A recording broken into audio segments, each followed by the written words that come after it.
ഗുരുവേ ഗൗരചന്ദ്രായ രാധികായ ദാലയേ കൃഷ്ണായ കൃഷ്ണായ ദത്തായ പ്രഭുപാദ की जय गुरुराज की जय ताय गौर प्रेमानंदी हरे हरे कृष्ण बंधु मत्संगिन मद्गुरु मन्महादना അനിഷ്ടാരകമദ്ഭാഗ്യാമദാനന്ദാനമസ്തുതേ ശ്രീമദ്ഭാഗവതം. ഓക്കെ, അപ്പൊ നമുക്ക് ഇന്ന് കൂടി ബൽറാമന്റെ നിത്യാനന്ദ പ്രഭു സശാൽ ബൽറാമൻ തന്നെ അദ്ദേഹത്തിന്റെ ആതീന്ദ്രിയ ലീലകൾ ഇന്നലെ ബാക്കി നിർത്തിയിട്ടുള്ള ബാക്കി ഭാഗങ്ങൾ നമുക്ക് ഇന്നത്തെ ക്ലാസ്സിൽ നോക്കാം. ഓക്കെ, ഇന്ന് വേറൊരു വിശേഷ ദിവസം കൂടിയാണ്. ശ്രീല നരോത്തമദാസ് ഠാക്കൂർ ശ്രീ ചൈതന്യ മഹാപ്രഭുവിന്റെ പ്രിയപ്പെട്ട ഭക്തനാണ്. ധാരാളം കീർത്തനങ്ങൾ എഴുതിയിട്ടുള്ളതാണ് ശ്രീല നരോത്തമദാസ് ഠാക്കൂർ. അദ്ദേഹത്തിന്റെ ആവിർഭാവ തിഥി അവതാര ദിനമാണിന്ന്. ഓക്കെ, അദ്ദേഹത്തെ കുറിച്ചുള്ള ഭാഗങ്ങൾ നമുക്ക് ലാസ്റ്റിൽ നോക്കാം. ഇപ്പോഴും നമുക്ക് ഇന്നലെ നിർത്തിയിട്ടുള്ള നമുക്ക് തുടങ്ങാം. ഇന്നും കൂടി സ്ലോഗൻ ചാൻഡിങ് ഇല്ല.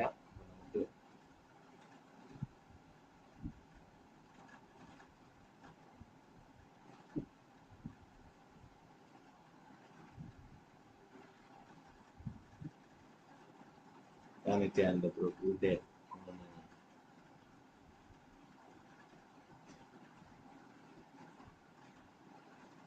ഒരു ശ്ലോകം ചൊല്ലിട്ട്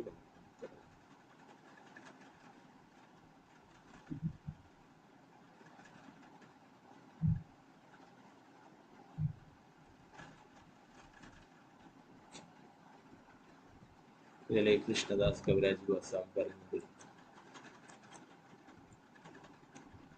നിത്യാനന്ദ പ്രഭുവിന്റെ കാരുണ്യം കൊണ്ടാണ് ശ്രീ രാധാ ഗോവിന്ദന്റെ കാരുണ്യം ലഭിക്കുന്നത്.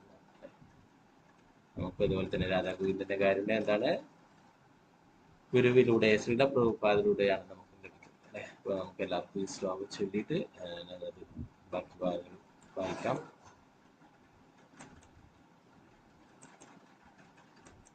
ഓം നമോ ഭഗവതേ വാസുദേവായ. ചൊല്ലിക്കോളൂ എല്ലാവരും. ഹരേ കൃഷ്ണ.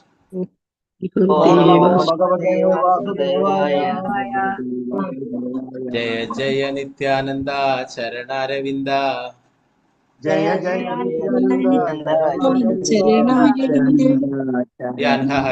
വായിനു ശ്രീ രാധാ ഗോവിന്ദ.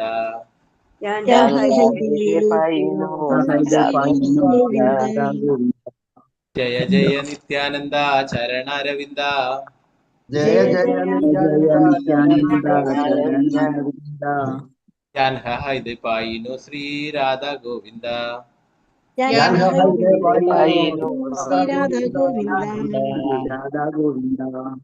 ജയ ജയ നിത്യാനന്ദ ചരണാരവിന്ദ.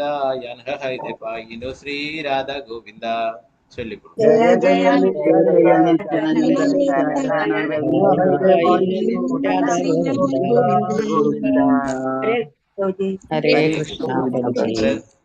ഇന്നുകൂടി ഓരോരോ ആൾക്കാർക്കായിട്ടുള്ള ശ്ലോക സ്റ്റാൻഡിങ് ഇല്ല. നാളെ മുതൽ നമുക്ക് ചൊല്ലാം. ഓക്കെ, അപ്പൊ ഇതിന്റെ അർത്ഥം എന്ന് പറയുന്നത്, ആരുടെ കൃപയാലാണോ എനിക്ക് ശ്രീ രാധാ ഗോവിന്ദന്റെ ആശ്രയം ലഭിച്ചത്, ആ നിത്യാനന്ദ പ്രഭുവിന്റെ ചരണാരവിന്ദങ്ങൾക്ക് എല്ലാ സ്തുതികളും. അപ്പൊ ഇനി വരാൻ പോകുന്ന ഭാഗങ്ങളിലുള്ളതാണ് ഈ ശ്ലോകം. അവസാന ഭാഗങ്ങളിൽ കൃഷ്ണദാസ് കവിരാജ് ഗോസ്വാമി പറയുന്നതാണ് അല്ലെ. നേരത്തെ പറഞ്ഞു, നിത്യാനന്ദ പ്രഭു എന്ന് പറയുന്നത് ഗുരു തത്വം, പരമഗുരുവാണ് അല്ലെ, ആദി ഗുരുവാണ്. അദ്ദേഹത്തിന്റെ കാരുണ്യം കൊണ്ടാണ് ഒരാൾക്ക് ഭക്തിയിൽ വരാൻ സാധിക്കുന്നതും ഭഗവാന്റെ കാരുണ്യം ലഭിക്കുന്നത്.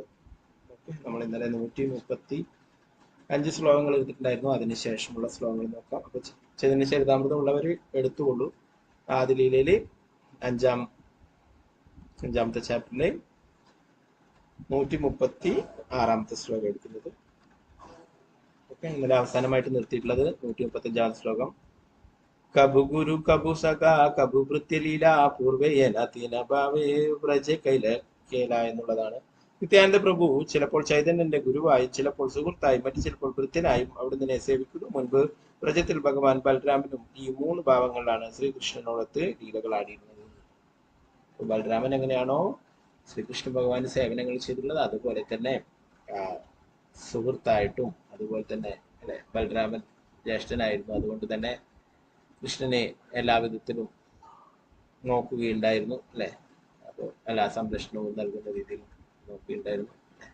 അപ്പോൾ അതും സാക്ഷാൽ ഭഗവാൻ തന്നെയാണ് അല്ലെ. അപ്പൊ അതുപോലെ തന്നെ നിത്യാനന്ദ പ്രഭു ചൈതന്യ മഹാപ്രഭുവിനേക്കാളും മുൻപേ തന്നെ ഇവിടെ അവതരിച്ചിട്ടുള്ളതായിരുന്നു അല്ലെ.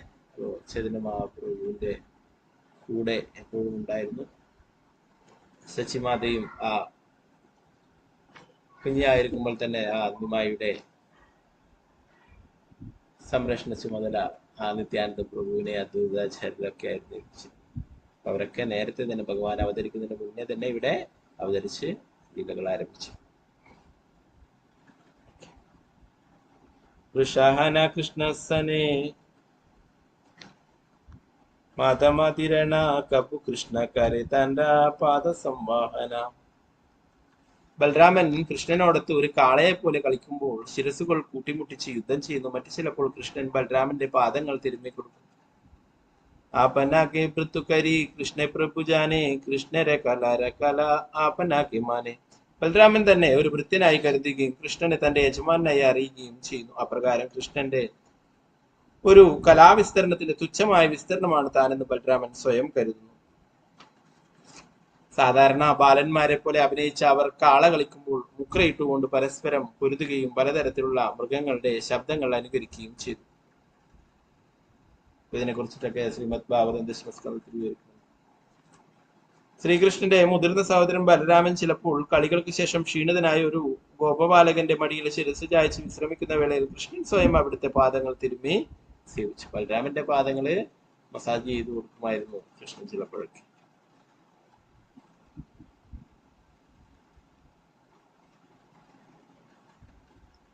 ആരാണ് ഈ നിഗൂഢ ശക്തി? എവിടെ നിന്നാണ് ഇവ വന്നത്? ഇവൾ ഒരു ദേവതയോ അതോ ദുർദേവതയോ? ഇവൾ എന്റെ യജമാൻ കൃഷ്ണന്റെ മായാശക്തിയായിരിക്കണം, അല്ലാതെ മറ്റാർക്കാണ് എന്നെ ഈ വിധം സംഭ്രാന്തനാക്കാൻ കഴിയുക എന്നത്. ഭക്തിവേദാന്ത സ്വാമി ശ്രീ പ്രഭുപാദ്. ഭഗവാന്റെ വിനോദം നിറഞ്ഞ ലീലകൾ ബ്രഹ്മാവിന്റെ മനസ്സിൽ സംശയം ജനിപ്പിച്ചു. അതിനാൽ ബ്രഹ്മാവ് കൃഷ്ണന്റെ ഭഗവത് പദം പരീക്ഷിക്കുന്നതിനായി സ്വന്തം നിഗൂഢ ശക്തിയാൽ കൃഷ്ണന്റെ പശുക്കിടാങ്ങളെയും ഗോപബാലന്മാരെയും അപഹരിച്ചു. കൃഷ്ണൻ പശുക്കളെയും ബാലകരെയും അവരുണ്ടായിരുന്ന സ്ഥലങ്ങളിൽ തന്നെ പുനഃസ്ഥാപിച്ചുകൊണ്ട് പ്രതികരിച്ചു. അത്തരം വിസ്മയകരമായ ഒരു പകരം വീട്ടലിനെ കുറിച്ചുള്ള ബലരാമന്റെ വിചാരങ്ങൾ ഈ ശ്ലോകത്തിൽ ചിത്രീകരിച്ചിരിക്കുന്നു. ശ്രീമദ് ഭാഗവതം 10:13-37 പറയുന്നു. ബ്രഹ്മാവ് പരീക്ഷിക്കുകയുണ്ടായി അല്ലെ. എന്നാൽ ഭഗവാൻ തന്നെ സ്വയം വിസ്തരിച്ചുകൊണ്ട് പശുക്കളായിട്ടും ഗോപന്മാരായിട്ടും മാറുകയുണ്ടായി. അപ്പൊ ബ്രഹ്മാവിനെ അത്ഭുതപ്പെടുത്തുകയുണ്ടായി.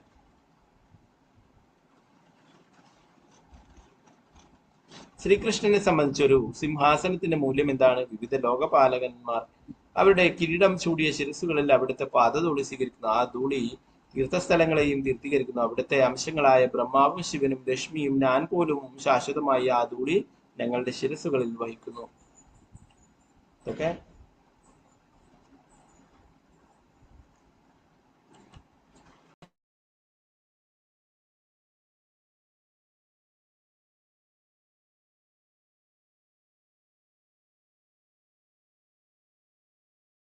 ഹരേ കൃഷ്ണ.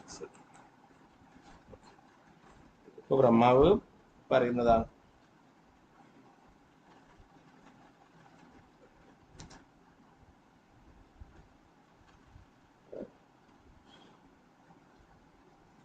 അടുത്ത ശ്ലോകം പറഞ്ഞു. ഏകല ഈശ്വര കൃഷ്ണ അരസഭൃത്യ യാരയച്ച് നചയർസേ തൈച്ച് കരി നൃത്യ. ഏകല ഈശ്വര കൃഷ്ണ അരസഭൃത്യ യാരയച്ച് നചയസേ തൈച്ച് കരി നൃത്യ. കൃഷ്ണൻ മാത്രമാണ് പരമനിയന്താവ്. മറ്റുള്ളവരെല്ലാം അവിടുത്തെ ഭൃത്യരും അവരെല്ലാം അവിടുത്തെ ഇംഗിതത്തിനൊത്ത് നൃത്തം ചെയ്യുന്നവരുമാണ്. ഭഗവാന്റെ സേവകരാണ് മറ്റുള്ളവരൊക്കെ. കൃഷ്ണൻ മാത്രമാണ് ഈശ്വരൻ, ഭഗവാൻ. മത ചൈതന്യ ഗോസാനി ഏകല ഈശ്വര അരസഭ പരിഷദാഖ്യഹേവ. പ്രകാരം ശ്രീ ചൈതന്യനും ഏകൈക നിയന്താവാണ്. മറ്റുള്ളവരെല്ലാം അവിടുത്തെ സഹചാരികളും കിങ്കരന്മാരുമാകുന്നു. ചൈതന്യ മഹാപ്രഭു എന്താണ്? അതേ കൃഷ്ണൻ തന്നെയാണ് അല്ലെ. അപ്പോ ഈശ്വരൻ എന്ന് പറയുന്നത് ഇവിടെ കലിയുഗത്തിൽ ലീലകൾ ചെയ്യാനായിട്ട് കൃഷ്ണൻ തന്നെയാണ് ചൈതന്യ മഹാപ്രഭുവായിട്ട്. അപ്പൊ മറ്റുള്ളവരൊക്കെ എന്താണ്? അദ്ദേഹത്തിന്റെ പാർഷദരാണ്, സഹചാരികളാണ്, കിങ്കരന്മാരാണ്. ഗുരുവർഗ നിത്യാനന്ദ അദ്വൈത ആചാര്യ ശ്രീവാസാധിയാരയത് ലഘു സമ ആര്യ സഭെ പരിഷദ സഭേ ലീലാര സഹായ സബലനഞ്ചകാര്യ സാധെ ഗൗരമായ. നിത്യാനന്ദ പ്രഭു അദ്വൈതാചാര്യൻ ശ്രീവാസ് ഠാക്കൂർ തുടങ്ങിയ മുതിർന്നവരും അതുപോലെ അവിടുന്നേക്കാൾ ഇളയവരായ തുല്യരവും മുതിർന്നവരുമായ എല്ലാവരും അവിടുത്തെ ലീലകളിൽ സഹായികളാണ്. ഗൗരംഗ മഹാപ്രഭു അവരുടെ സഹായത്തോടെ സ്വലക്ഷ്യങ്ങൾ പൂർത്തീകരിക്കുന്നു. ഭഗവാന്റെ സമഗ്ര ഭാഗങ്ങളായ ശ്രീ അദ്വൈതാചാര്യനും നിത്യാനന്ദ പ്രഭുവും അവിടുത്തെ മുഖ്യ സഹചാരികളാണ്. ഈ രണ്ട് വ്യക്തിത്വങ്ങളുടെയും കൂടെ അവിടുന്ന് വിവിധ രീതികളിലെ ലീലകൾ നിർവഹിക്കുന്നു. അദ്വൈതാചാര്യൻ സാക്ഷാൽ ഭഗവാനാകുന്നു. മഹാപ്രഭു അവിടുന്ന് തന്റെ ഗുരുവായി കരുതുന്നുവെങ്കിലും അദ്വൈതാചാര്യൻ മഹാപ്രഭുവിന്റെ ദാസനാണ്. നമ്മൾ നേരത്തെ അദ്വൈതാചാര്യന്റെ ആവിർഭാവ തിഥിയിൽ അദ്വൈതാചാര്യനെ കുറിച്ച് എടുക്കുകയുണ്ടായി അല്ലെ. അദ്വൈതാചാര്യർ പ്രാർത്ഥിച്ചിട്ടാണ് വന്നിട്ടുണ്ടായിരുന്നത് ചൈതന്യ മഹാപ്രഭു അല്ലെ. അദ്വൈതാചാര്യർ മഹാപ്രഭുവിനേക്കാളും വളരെ മുതിർന്നതായിരുന്നു. നേരത്തെ തന്നെ ഇവിടെ അവതരിച്ചിട്ടുണ്ടായിരുന്നു അല്ലെ. മഹാവിഷ്ണുവിന്റെ അവതാരമാണ്.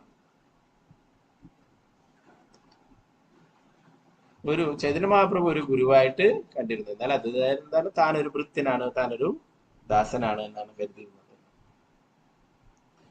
ഭാവാർത്ഥം ഭക്തിവേദാന്ത സ്വാമി ശ്രീ പ്രഭുപാദ്. അദ്വൈത പ്രഭുവിന് തന്റെ പിതാവിനേക്കാൾ പ്രായം ഉണ്ടായിരുന്നതിനാൽ ശ്രീ ചൈതന്യ മഹാപ്രഭു അവിടുന്ന് പിതൃത്വം ബഹുമാനിച്ചുവെങ്കിലും അദ്വൈത പ്രഭു താൻ മഹാപ്രഭുവിന്റെ ഒരു ഭൃത്യനാണെന്ന് എല്ലായ്പ്പോഴും സ്വയം കണക്കാക്കി. അദ്വൈത പ്രഭു മഹാപ്രഭുവിന്റെ ആധ്യാത്മിക ഗുരുവായ ഈശ്വരപുരിയും നിത്യാനന്ദ പ്രഭുവിന്റെ ആധ്യാത്മിക ഗുരു കൂടിയായിരുന്ന മാധവേന്ദ്രപുരിയുടെ ശിഷ്യന്മാരായിരുന്നു. അപ്രകാരം ചൈതന്യ മഹാപ്രഭുവിന്റെ ആധ്യാത്മിക മാതുലൻ എന്ന നിലയിൽ അദ്വൈത പ്രഭു എല്ലായ്പ്പോഴും ബഹുമാനിക്കപ്പെടേണ്ടവനായിരുന്നു. കാരണം ഗുരുവൻ തന്റെ ആധ്യാത്മിക ഗുരുവിന്റെ ദൈവീയ സഹോദരന്മാരെ സ്വന്തം ഗുരുവിനെ പോലെ തന്നെ ബഹുമാനിക്കേണ്ടതാണ്. ഈ പരിഗണനകളെല്ലാം വെച്ച് നോക്കിയാൽ അദ്വൈത പ്രഭു ചൈതന്യ മഹാപ്രഭുവിനേക്കാൾ ഉപരിസ്ഥാനത്തായിരുന്നു. എങ്കിലും താൻ ശ്രീ ചൈതന്യന്റെ താഴെയാണ് എന്ന് അദ്വൈത പ്രഭു സ്വയം കരുതി. ചൈതന്യ മഹാപ്രഭുവിന്റെ ഗുരുവായിട്ടുള്ള ഈശ്വരപുരി ആരാണ്? മാധവേന്ദ്രപുരിയുടെ ശിഷ്യനാണ് അല്ലെ. അതേ മാധവേന്ദ്രപുരിയുടെ ശിഷ്യനാണ് അദ്വൈതാചാര്യർ. അതുപോലെ തന്നെ നിത്യാനന്ദ പ്രഭു. ചൈതന്യ മഹാപ്രഭു എങ്കിലും തന്റെ ഗുരുവിന്റെ ഗുരുവായിരിക്കുന്ന മാധവേന്ദ്രപുരിയുടെ ശിഷ്യന്മാരാണ് ഇവരൊക്കെ. എങ്കിലും ശ്രീ ചൈതന്യ മഹാപ്രഭു അങ്ങനെ ഗുരുവിന്റെ സ്ഥാനത്താണ് കണ്ടിരുന്നെങ്കിലും അദ്വൈതാചാര്യര് ഒരു വൃത്യനായിട്ട് സ്വയം കരുതുകയുണ്ടായിരുന്നു. സാക്ഷാൽ ഭഗവാൻ തന്നെയാണ് അല്ലെ, മഹാവിഷ്ണുവാണ്. നമ്മൾ നേരത്തെ പഠിച്ചു. 148 ശ്ലോകം പറയുന്നു: അദ്വൈതാചാര്യന്റെ തത്വം വിവരിക്കുവാൻ എനിക്ക് കഴിവില്ല. കൃഷ്ണ ഭഗവാന്റെ പുനരവതാരം സാധ്യമാക്കിക്കൊണ്ട് അവിടുന്ന് ലോകത്തെ മുഴുവൻ മോചിപ്പിച്ചിരിക്കുകയാണ്. നിത്യാനന്ദ സ്വരൂപ പൂർവേ ഹയ്യ ലക്ഷ്മണ ലഘുബ്രത ഹയ്യ കരേ രാമര സേവന. നിത്യാനന്ദ പ്രഭു മുമ്പ് ലക്ഷ്മണനായി പ്രത്യക്ഷപ്പെടുകയും ശ്രീരാമചന്ദ്രന്റെ ഇളയ സഹോദരൻ എന്ന നിലയിൽ അവിടുന്ന് സേവിക്കുകയും ചെയ്തു. നേരത്തെ രാമചന്ദ്ര ഭഗവാന്റെ ലീലയിൽ എന്താണ്? ഇതേ ബലരാമൻ തന്നെയാണ് ലക്ഷ്മണനായിട്ട് വന്നിട്ടുള്ളത് അല്ലെ. ഇതേ നിത്യാനന്ദൻ തന്നെയാണ് ലക്ഷ്മണനായിട്ട് വന്നിട്ടുള്ളത്. രാമേര ചരിത്ര സബു ദുഃഖര കാരണ സ്വതന്ത്ര ലീലായ ദുഃഖ സഹന ലക്ഷ്മണ. രാമചന്ദ്ര ഭഗവാന്റെ പ്രവൃത്തികളെല്ലാം ദുഃഖപൂർണമായിരുന്നു. പക്ഷെ ലക്ഷ്മണൻ പൂർണ്ണ മനസ്സോടെ അവയെല്ലാം സഹിച്ചു. അല്ലെ, രാമചന്ദ്ര ഭഗവാൻ കാട്ടിലേക്ക് പോകുമ്പോൾ ലക്ഷ്മണനും അനുഗമിച്ചു അല്ലെ. ലക്ഷ്മണനോട് കാട്ടിലേക്ക് പോകാനായിട്ട് പറഞ്ഞിട്ടില്ല അല്ലെ. എന്നാൽ രാമചന്ദ്ര ഭഗവാന്റെ സേവനായിട്ട് കൂടെ തന്നെ പോവുകയുണ്ടായി. ഇളയ സഹോദരൻ എന്ന നിലയിൽ അവിടുന്ന് രാമചന്ദ്ര ഭഗവാന്റെ തീരുമാനങ്ങളെ എതിർക്കാൻ കഴിയുമായിരുന്നില്ല. അതിനാൽ മനസ്സിൽ അസന്തുഷ്ടിയോടെങ്കിലും അവിടുന്ന് നിശബ്ദനായി കഴിഞ്ഞു. കൃഷ്ണാവതാര ജ്യേഷ്ഠ ഹൈലസേവരകരണ കൃഷ്ണകേ കരൈലനന സുഖാസ്വദന. കൃഷ്ണ അവതാരത്തിൽ അവിടുന്ന് ബലരാമൻ തനിക്ക് തൃപ്തിയാകുമ്പോഴും കൃഷ്ണനെ സേവിക്കുന്നതിനും അവിടുന്ന് എല്ലാവിധ സുഖാസ്വാദനങ്ങളും സാധ്യമാക്കുന്നതിനും കൃഷ്ണന്റെ ജ്യേഷ്ഠ സഹോദരനായി ആവിർഭവിച്ചു. രാമലക്ഷ്മണ കൃഷ്ണ രാമേര അംശവിശേഷ അവതാരകാലേ ദോൻഹദി പ്രവേശ. കൃഷ്ണന്റെയും ബലരാമന്റെയും സമഗ്ര വിസ്തരണങ്ങളായ ശ്രീരാമനും ലക്ഷ്മണനും യഥാക്രമം കൃഷ്ണന്റെയും ബലരാമന്റെയും അവതാര സമയത്ത് അവരിൽ പ്രവേശിച്ചു. ഭാവാർത്ഥം ഭക്തിവേദാന്ത സ്വാമി ശ്രീ പ്രഭുപാദ്. രാമൻ വാസുദേവന്റെയും ലക്ഷ്മണൻ സംഘർഷണന്റെയും ഭരതൻ പൃഥ്വിജ്ഞന്റെയും ശത്രുഘ്നൻ അനിരുദ്ധന്റെയും അവതാരമാണെന്ന് വിഷ്ണു ധർമ്മോത്തരത്തിലെ ഉദ്ധരണിയോടുകൂടി ലഘുഭാഗവതാമൃതം പ്രസ്താവിക്കുന്നു. രാമചന്ദ്രൻ നരനാരായണനാണെന്നും ലക്ഷ്മണൻ ഭരതൻ ശത്രുഘ്നൻ എന്നിവർ യഥാക്രമം ശേഷനും ചക്രവും ശംഖുവും ആണെന്നും പത്മപുരാണം വിവരിക്കുന്നു.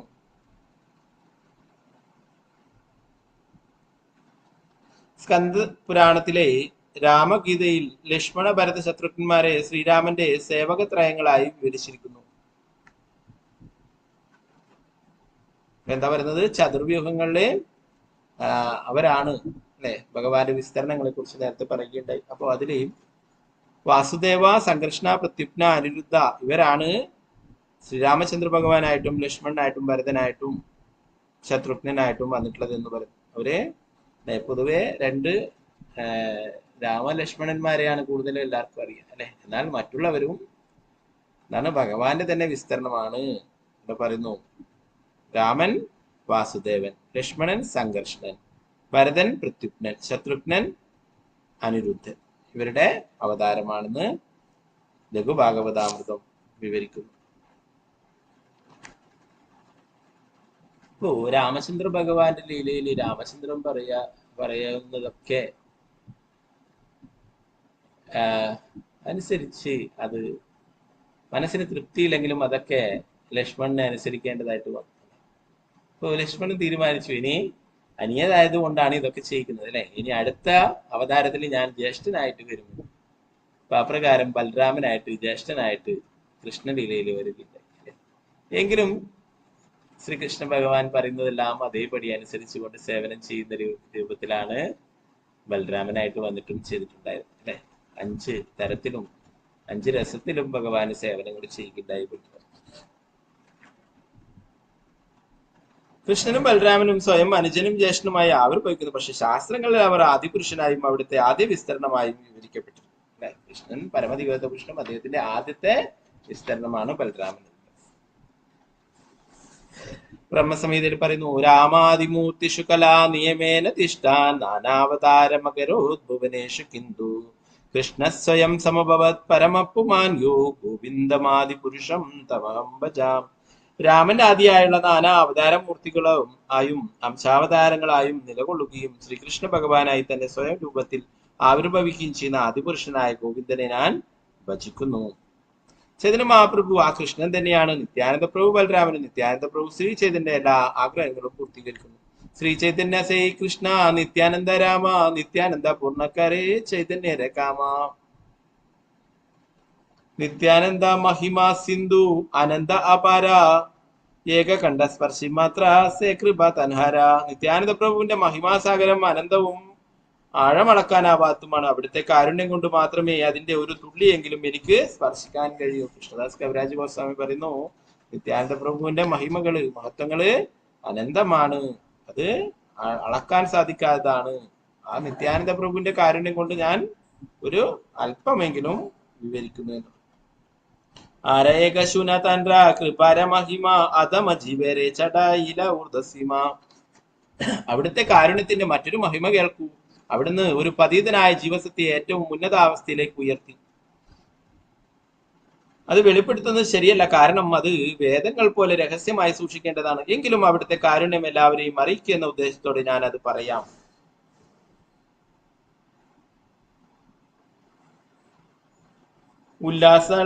ഉല്ലാസൗപരിലക്കാൻ തോമര പ്രസാദ നിത്യാനന്ദ പ്രഭു മോരാശമാപരാധ. അല്ലയോ നിത്യാനന്ദ പ്രഭു, അങ്ങയുടെ കാരുണ്യത്തെ കുറിച്ച് മതിമറന്ന ആഹ്ലാദത്തോടു കൂടിയാണ് ഞാൻ എഴുതുന്നത്. ദയവായി എന്റെ അപരാധങ്ങൾ ക്ഷമിക്കണമേ. അവധൂത ഗോസാനീര ഏകഭൃത്യ പ്രേമധാമ മീനകേതന രാമദാസായ തന്റെ നാമ. നിത്യാനന്ദ പ്രഭുവിനെ ശ്രീ മീനകേതന രാമദാസൻ എന്നു പേരുള്ള ഒരു ഭൃത്യനുണ്ടായിരുന്നു. അദ്ദേഹം പ്രേമത്തിന്റെ സംഭരണിയായിരുന്നു. എന്റെ ഗൃഹത്തിൽ പകലും രാത്രിയും നാമസങ്കീർത്തനം ഉണ്ടായിരുന്നു. അങ്ങനെ ക്ഷണിക്കപ്പെട്ടതിനെ തുടർന്ന് അദ്ദേഹം അവിടെ സന്ദർശിച്ചു. ഇത് കൃഷ്ണദാസ് കവിരാജ് ഗോസ്വാമി തന്റെ സ്വന്തം വീട്ടിൽ നടന്നിട്ടുള്ള ലീലകളെ കുറിച്ച് പറയുന്നു. വൈകാരിക പ്രേമത്തിൽ മഗ്നനായ അദ്ദേഹം എന്റെ അങ്കണത്തിൽ ഇരുന്നു. മറ്റു വൈഷ്ണവരെല്ലാം അദ്ദേഹത്തിന്റെ പാദങ്ങളിൽ വീണ് നമസ്കരിച്ചു. ഭഗവത് പ്രേമത്തിന്റെ ആഹ്ലാദകരമായ അവസ്ഥയിൽ അദ്ദേഹം ചിലപ്പോൾ നമസ്കരിക്കുന്ന ഒരുവന്റെ തോളിൽ ചാടി കയറുകയും ചിലപ്പോൾ മറ്റുള്ളവരെ തന്റെ ഓടക്കുഴൽ കൊണ്ട് അടിക്കുകയും മറ്റു ചിലരെ കരതലം കൊണ്ട് മെല്ലെ തല്ലുകയും ചെയ്യുമായിരുന്നു. മീനകേതന രാമദാസന്റെ കണ്ണുകളിലേക്ക് നോക്കുന്ന ഏതൊരുവന്റെ കണ്ണുകളിൽ നിന്നും താനെ കണ്ണുനീര് ഒഴുകുമായിരുന്നു. എന്തെന്നാൽ മീനകേതന രാമദാസന്റെ കണ്ണുകളിൽ നിന്നും നിരന്തരം അശ്രുധാര പെയ്തുകൊണ്ടേയിരുന്നു. മീനകേതൻ രാമദാസ് എന്ന് പറയുന്നത് നിത്യാനന്ദ പ്രഭുവിന്റെ ഭക്തനാണ്. ചിലപ്പോൾ അദ്ദേഹത്തിന്റെ ശരീരത്തിൽ ചില ഭാഗങ്ങളിൽ കദംബ പുഷ്പങ്ങൾ വിടരും പോലെ ഹർഷപുളകങ്ങൾ പൊട്ടിപ്പുറപ്പെടും. മറ്റു ചിലപ്പോൾ ഒരംഗം സ്തംഭിക്കുകയും മറ്റൊന്ന് കമ്പനം കൊള്ളുകയും ചെയ്യും. നിത്യാനന്ദ ബലിയബേ കരനഹുങ്കാര താഹദിക്കിലോ ഗരഹയ മഹാചമത്കാര. അദ്ദേഹം നിത്യാനന്ദന്റെ നാമം അലറി വിളിച്ചപ്പോഴൊക്കെ ചുറ്റും നിന്നിരുന്ന ആളുകൾ അത്യന്തം വിസ്മയിക്കുകയും സ്തബ്ധരാവുകയും ചെയ്തു. ആ ഒരു ആദരണീയ ബ്രാഹ്മണനായ ശ്രീ ഗുണാർണവ മിശ്ര വിഗ്രഹ സേവനം ചെയ്യുകയായിരുന്നു. മീനകേതന്റെ അങ്കണത്തിൽ ഇരുന്നപ്പോൾ ഈ ബ്രാഹ്മണൻ അദ്ദേഹത്തെ ആദരിച്ചില്ല. ഇതുകൊണ്ട് കുപിതനായ ശ്രീ രാമദാസൻ ഇങ്ങനെ പറഞ്ഞു: ഇവിടെ ഞാൻ രണ്ടാമത്തെ രോമഹർഷണ സുതനെ കാണുന്നു. രോമഹർഷണൻ ബലരാമനെ കണ്ടപ്പോൾ എഴുന്നേറ്റ് നിന്ന് ബഹുമാനിച്ചില്ല. നേരത്തെ നമ്മള് നൈമിഷാരണ്യത്തിൽ വെച്ചിട്ട് ഭാഗവതം പറയാനായിട്ട് അല്ലെ, ആദ്യം രോമഹർഷനായിരുന്നു അവിടെ ഇരുന്നിട്ടുണ്ടായിരുന്നത്. അപ്പൊ അവിടെ ബലരാമൻ സന്ദർശിച്ചപ്പോഴും എല്ലാ മുനിമാരും ഋഷിമാരും ഒക്കെ അദ്ദേഹത്തെ ആദരിക്കുകയുണ്ടായി, പ്രണമിക്കുകയുണ്ടായി. എല്ലാവരും അവിടെ ഇരുന്നെടുക്കുന്ന എഴുന്നേറ്റ് നിന്ന് പ്രണമിക്കും അല്ലെ. എന്നാൽ അത് രോമഹർഷനും മാത്രം അഹങ്കാരത്താൽ അവിടെ തന്നെ ഇരുന്നു. ആദിഗുരുവായിട്ടുള്ള ബലരാമനെ കണ്ടതായി പോലും നടിച്ചു അല്ലെ. ബലരാമൻ ഉടനെ ഒരു പുല്ല് പറിച്ചുകൊണ്ട് അദ്ദേഹത്തിന്റെ ശിരസറുക്കുകയുണ്ടായി. ഒരു ചെറിയൊരു പുല്ല് പറിച്ചുകൊണ്ട് അദ്ദേഹത്തിന്റെ കഴുത്തറക്കും അല്ലെ. അപ്പൊ അതേപോലെ ഇവിടെ പറയുന്നു, ഈ ഒരു ബ്രാഹ്മണൻ ഗുണാർണവമിശ്ര എന്ന് പറയുന്ന ബ്രാഹ്മണൻ എന്താണ്, ഇപ്പോഴൊരു രണ്ടാമതായിട്ടൊരു രോമഹർഷനായിട്ടാണ് ഞാൻ കാണുന്നത് എന്ന് മീനക്കേതന രാമദാസ് പറഞ്ഞു. ഇവിടെ ഞാൻ രണ്ടാമത്തെ രോമഹർഷസുതനെ കാണുന്നു. രോമഹർഷൻ ബലരാമനെ കണ്ടപ്പോൾ എഴുന്നേറ്റ് നിന്ന് ബഹുമാനിച്ചില്ല. ഇത് പറഞ്ഞ് അദ്ദേഹം യഥോഷ്ടം പാടി നൃത്തം ചെയ്തു. ബ്രാഹ്മണൻ പക്ഷെ കോപിച്ചില്ല. കാരണം അദ്ദേഹം അപ്പോൾ കൃഷ്ണനെ സേവിക്കുകയായിരുന്നു. അതിനുശേഷമാണ് രോമഹർഷനെ വധിച്ചിട്ട് അവിടെ സൂതഗോസ്വാമി, അദ്ദേഹത്തിന്റെ പുത്രനായിരിക്കുന്ന സൂതഗോസ്വാമിയോട് ശ്രീമദ് ഭാഗവതം പറഞ്ഞു കൊടുക്കുവാനായിട്ട് ബലരാമൻ നിർദ്ദേശം നൽകുന്നത്. അത് പ്രകാരമാണ് സൂതഗോസ്വാമി, ശൗനകൻ മുതലായിട്ടുള്ള ഋഷിമാർക്ക് ശ്രീമദ് ഭാഗവതം.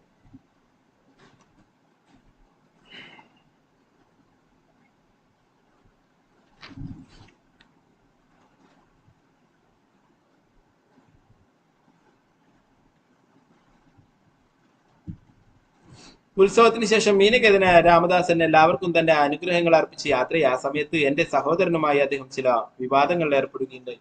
എന്റെ സഹോദരന് ചൈതന്യ മഹാപ്രഭുവിൽ ദൃഢവിശ്വാസം ഉണ്ടായിരുന്നെങ്കിലും നിത്യാനന്ദ പ്രഭുവിൽ മങ്ങിയ വിശ്വാസം മാത്രമേ ഉണ്ടായിരുന്നുള്ളൂ. കൃഷ്ണദാസ് കവിരാജ് ഗോസ്വാമിയുടെ സഹോദരനെ കുറിച്ചിട്ടാണ് പറയുന്നത്. ഇതറിഞ്ഞ ശ്രീ രാമദാസൻ അസന്തുഷ്ടനായി. ഞാൻ അപ്പോൾ എന്റെ സഹോദരനെ ശാസിച്ചു. ഈ രണ്ട് സഹോദരന്മാരും ദ്വൈബായി ഏകതനു സമാന പ്രകാശ നിത്യാനന്ദ നാമാന ത്വമരഹബി സർവനാശ. ഈ രണ്ട് സഹോദരന്മാർ ഞാൻ അദ്ദേഹത്തോട് പറഞ്ഞു, ഒരു ശരീരം പോലെയാണ്. അവർ അനന്യമായ ആവിഷ്കാരങ്ങളാണ്. നിങ്ങൾ നിത്യാനന്ദയിൽ വിശ്വസിക്കാത്ത പക്ഷം മതപ്പതിക്കും. കൃഷ്ണദാസ് കവിരാജ് ഗോസ്വാമി സ്വന്തം സഹോദരനോട് പറഞ്ഞു, നിങ്ങൾക്ക് ചൈതന്യ മഹാപ്രഭുവിൽ വിശ്വാസമുണ്ട്, നിത്യാനന്ദ പ്രഭുവിൽ വിശ്വാസമില്ലെങ്കിൽ എന്താണ്, മതപ്പതിക്കും. അവര് രണ്ടും ഒന്ന് തന്നെയാണ്. ഏകദേ വിശ്വാസ അന്യേ നകര സമാന അർദ്ധ കുക്കുടിനായ ത്വമര പ്രമാണ. നിങ്ങൾ ഒരുവനിൽ വിശ്വസിക്കുകയും മറ്റൊരുവനെ അനാദരിക്കുകയും ചെയ്യുന്ന പക്ഷം അതൊരു പിടക്കോഴിയുടെ പകുതിയെ സ്വീകരിക്കുന്ന യുക്തിയാണ്. അർദ്ധ കുക്കുട ന്യായം എന്ന് പറയും അല്ലെ. കോഴിയുടെ പകുതി സ്വീകരിക്കും, പകുതി സ്വീകരിക്കില്ല എന്നുള്ളത് അല്ലെ. ചില പ്രഭുപാദര് പറയുന്നു, ഒരു വിഡ്ഢിയായ കർഷകൻ ഒരിക്കൽ പണം ലാഭിക്കുവാനായി തന്റെ പിടക്കോഴിയുടെ മുട്ടയിടുന്ന പിൻഭാഗം മാത്രം നിലനിർത്തി ഭക്ഷണം ആവശ്യപ്പെടുന്ന തലഭാഗം ഛേദിക്കാമെന്ന് ചിന്തിച്ചു. അതിൽ നിന്നാണ് അർദ്ധ കുക്കുടി ന്യായം പ്രയോഗത്തിലായത്. കോഴിക്ക് തീറ്റ കൊടുത്താലാണ് കോഴി നല്ല ഉഷാറാവുകയും മുട്ടയൊക്കെ ലഭിക്കുകയുള്ളൂ അല്ലെ. അപ്പൊ മുട്ട ലഭിക്കണം, തീറ്റ കൊടുക്കാൻ സാധിക്കില്ല. അതുകൊണ്ട് എന്തായി, ഒരു വിഡ്ഢിയായിട്ടുള്ള വ്യക്തി കോഴിയെ നേരെ മുറിക്കുകയുണ്ടായി, അർദ്ധഭാഗമാക്കുകയുണ്ടായി. മുട്ടയിടുന്ന ഭാഗം എനിക്ക് വേണം, മറ്റ് ഭക്ഷണം കഴിക്കുന്ന ഭാഗം എനിക്ക് വേണ്ട. അതാണ് ഇവിടെ പ്രഭുപാദര് വിശദീകരിക്കുന്നത്.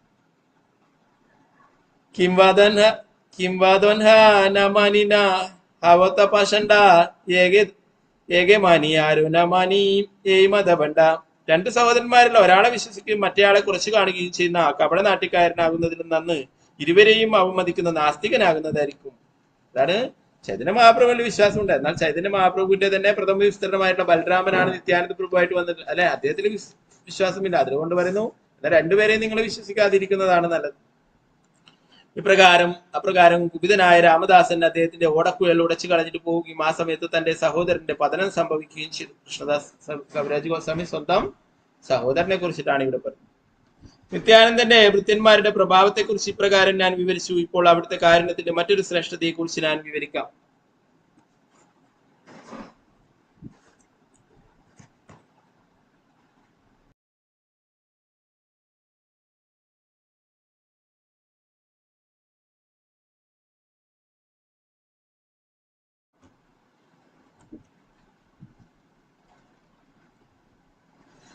നൂറ്റി 80-ാമത്തെ ശ്ലോകത്തിൽ പറയുന്നു, എന്റെ സഹോദരനെ ശാസിച്ച സദ്ഗുണം മൂലം ആ രാത്രിയിൽ നിത്യാനന്ദ പ്രഭു സ്വപ്നത്തിൽ എനിക്ക് ദർശനം നൽകി. എന്താണ്? കൃഷ്ണദാസ് കവിരാജ് നിത്യാനന്ദ പ്രഭുവിന്റെ ഭക്തനാണ് മീനകേന്ദ്ര രാമദാസൻ അല്ലെ.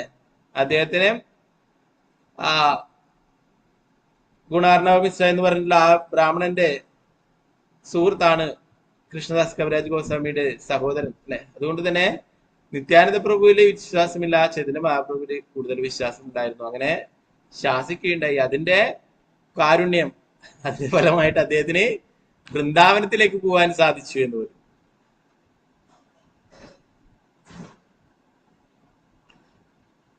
എന്റെ സഹോദരനെ ശാസിച്ച സദ്ഗുണം മൂലം ആ രാത്രിയിൽ നിത്യാനന്ദ പ്രഭു സ്വപ്നത്തിൽ എനിക്ക് ദർശനം നൽകി.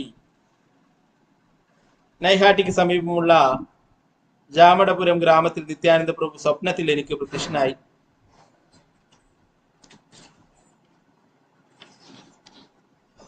ഞാൻ അവിടുത്തെ പാദങ്ങളിൽ വീണു പ്രണമിച്ചു. അവിടുന്ന് അപ്പോൾ തന്റെ തൃപ്പാദങ്ങൾ എന്റെ ശിരസിൽ വെച്ചു.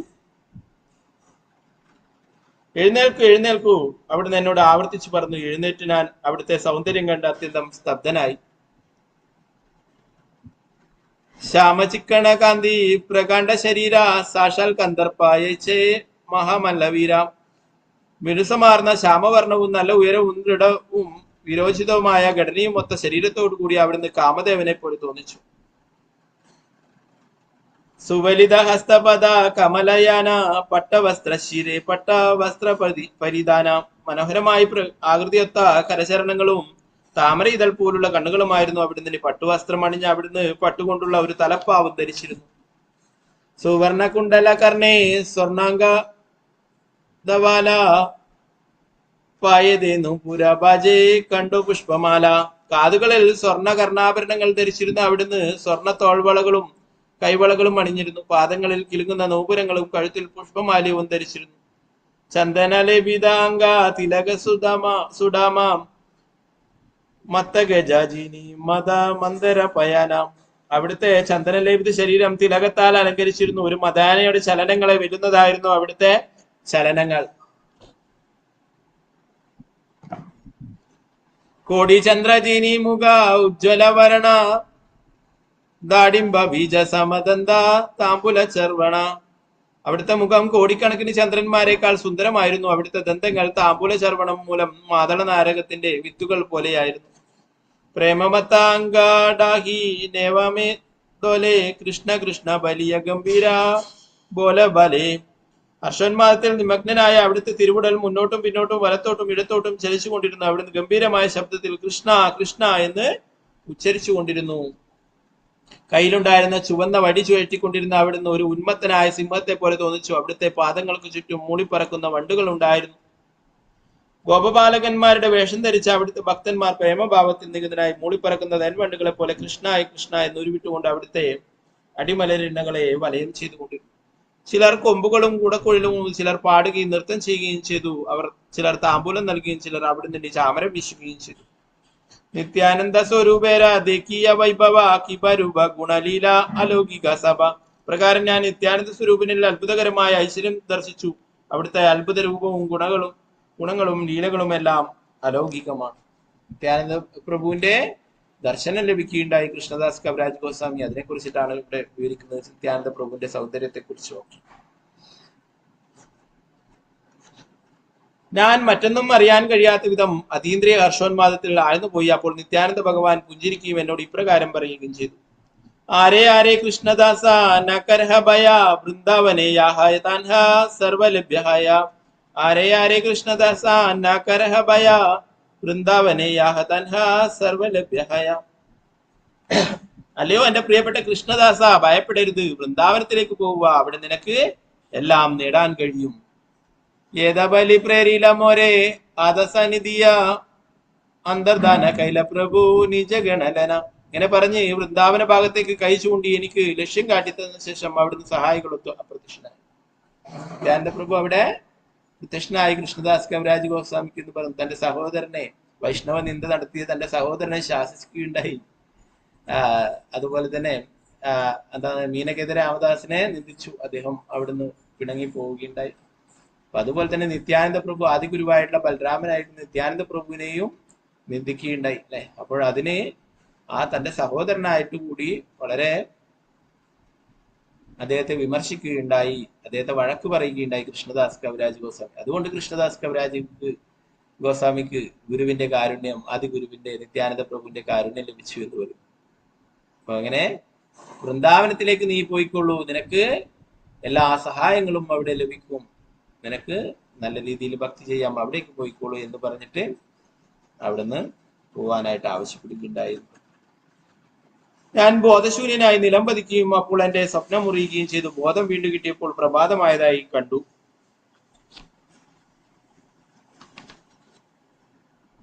ഞാൻ കണ്ടതും കേട്ടതും എന്തായിരുന്നെന്ന് ആലോചിച്ച് എനിക്ക് ഉടനെ വൃന്ദാവനത്തിലേക്ക് പോകുവാൻ ഭഗവാൻ ആജ്ഞാപിച്ചതായി തീർച്ചപ്പെടുത്തുവാൻ കഴിഞ്ഞു. ആ നിമിഷം ഞാൻ വൃന്ദാവനത്തിലേക്ക് യാത്ര തിരിച്ചു. അവിടുത്തെ കാരുണ്യത്താൽ വളരെ സന്തോഷത്തോടെ അവിടെ എത്തിച്ചേരുകയും ചെയ്തു. ജയ ജയ നിത്യാനന്ദ നിത്യാനന്ദ രാമ ഹര കൃപാദേ പൈനു വൃന്ദാവനധാമ. ആ വൃന്ദാവനധാമത്തിൽ എനിക്ക് അഭയം നേടാൻ കഴിഞ്ഞത് ആരുടെ കാരുണ്യത്താലാണോ ആ നിത്യാനന്ദ ബലരാമൻ എല്ലാ സ്തുതികളും. ജയ ജയ നിത്യാനന്ദ ജയ കൃപാമയ രൂപ സനാതനാശ്രയ. ആരുടെ കാരുണ്യത്താലാണോ ഞാൻ ശ്രീരൂപന്റെയും സനാതന്റെയും പദാരവിന്ദങ്ങളിൽ അഭയം നേടിയത് കരുണാമയനായ ആ നിത്യാനന്ദ പ്രഭുവിന് എല്ലാ സ്തുതികളും. രഘുനാഥ മഹാശയ ശ്രീ സ്വരൂപ ആശ്രയ. അവിടുത്തെ കൃപയാൽ എനിക്ക് മഹാശയനായ രഘുനാഥദാസ് ഗോസ്വാമിയുടെ ആശ്രയം ലഭിച്ചു. അവിടുത്തെ കൃപയാൽ എനിക്ക് ശ്രീ സ്വരൂപ് ദാമോദരന്റെ ആശ്രയവും കണ്ടെത്താൻ കഴിഞ്ഞു. സനാതന കൃപയ പൈനു ഭക്തിര സിദ്ധാന്ത ശ്രീരൂപ കൃപയ പൈനു ഭക്തിരസ പ്രാന്ത. സനാതന ഗോസ്വാമിയുടെ കാരുണ്യത്താൽ ഞാൻ ഭക്തിത സേവനത്തിന്റെ അന്തിമ നിർണയങ്ങൾ പഠിക്കുകയും രൂപഗോസ്വാമിയുടെ കാരുണ്യത്തിൽ ഞാൻ ഭക്തിത സേവനത്തിന്റെ അത്യുന്നതമായ അമൃത് രുചിക്കുകയും ചെയ്തു. ഗോസ്വാമിമാരുടെ എല്ലാ കാരുണ്യവും ലഭിക്കുകയുണ്ടായി അവിടെ എത്തിയപ്പോഴും.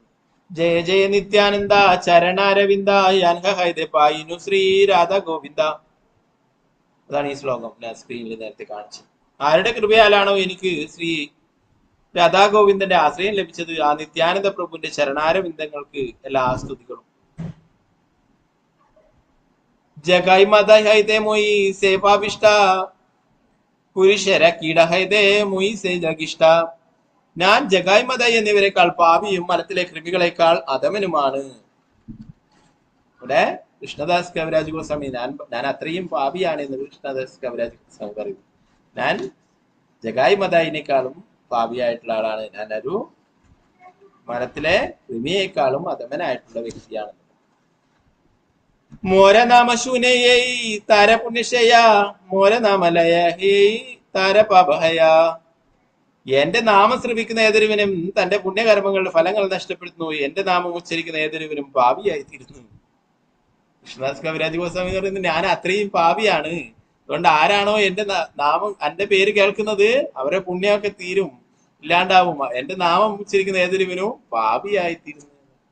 ഇതൊക്കെ കൃഷ്ണദാസ് കവിരാജ് ഗോസ്വാമി വിനയം കൊണ്ട് തന്നെ അത്രയും താഴ്ത്തി പറയുന്നത് ഞാൻ ഒന്നുമല്ല എന്നുള്ള കാര്യങ്ങൾ അല്ലെ. നമുക്ക് പലർക്കും പല സ്ഥാനമാനങ്ങളും പലതും ലഭിക്കും. നമുക്ക് അഹങ്കാരം, ഞാനാണ് ഒരു വീട്ടിന്റെ ഗൃഹനാഥനാണെങ്കിൽ ഞാനാണ് ഈ വീട്ടിന്റെ ഉടമസ്ഥൻ, ഞാനാണ് ഈ ഗൃഹനാഥൻ, അല്ലെങ്കിൽ എന്തെങ്കിലും സ്ഥാപനത്തിന്റെ ആണെങ്കിൽ അങ്ങനെ അല്ലെ. അപ്പൊ ഓരോ കാര്യങ്ങളും നമുക്ക് അധികാരമൊക്കെ കിട്ടുമ്പോൾ അങ്ങനെ നമ്മൾ കണക്കൂട്ടുക. എന്നാൽ ഇവിടെ കൃഷ്ണദാസ് രാജ് ഗോസ്വാമി അത്രയും ശുദ്ധഭക്തനാണ്.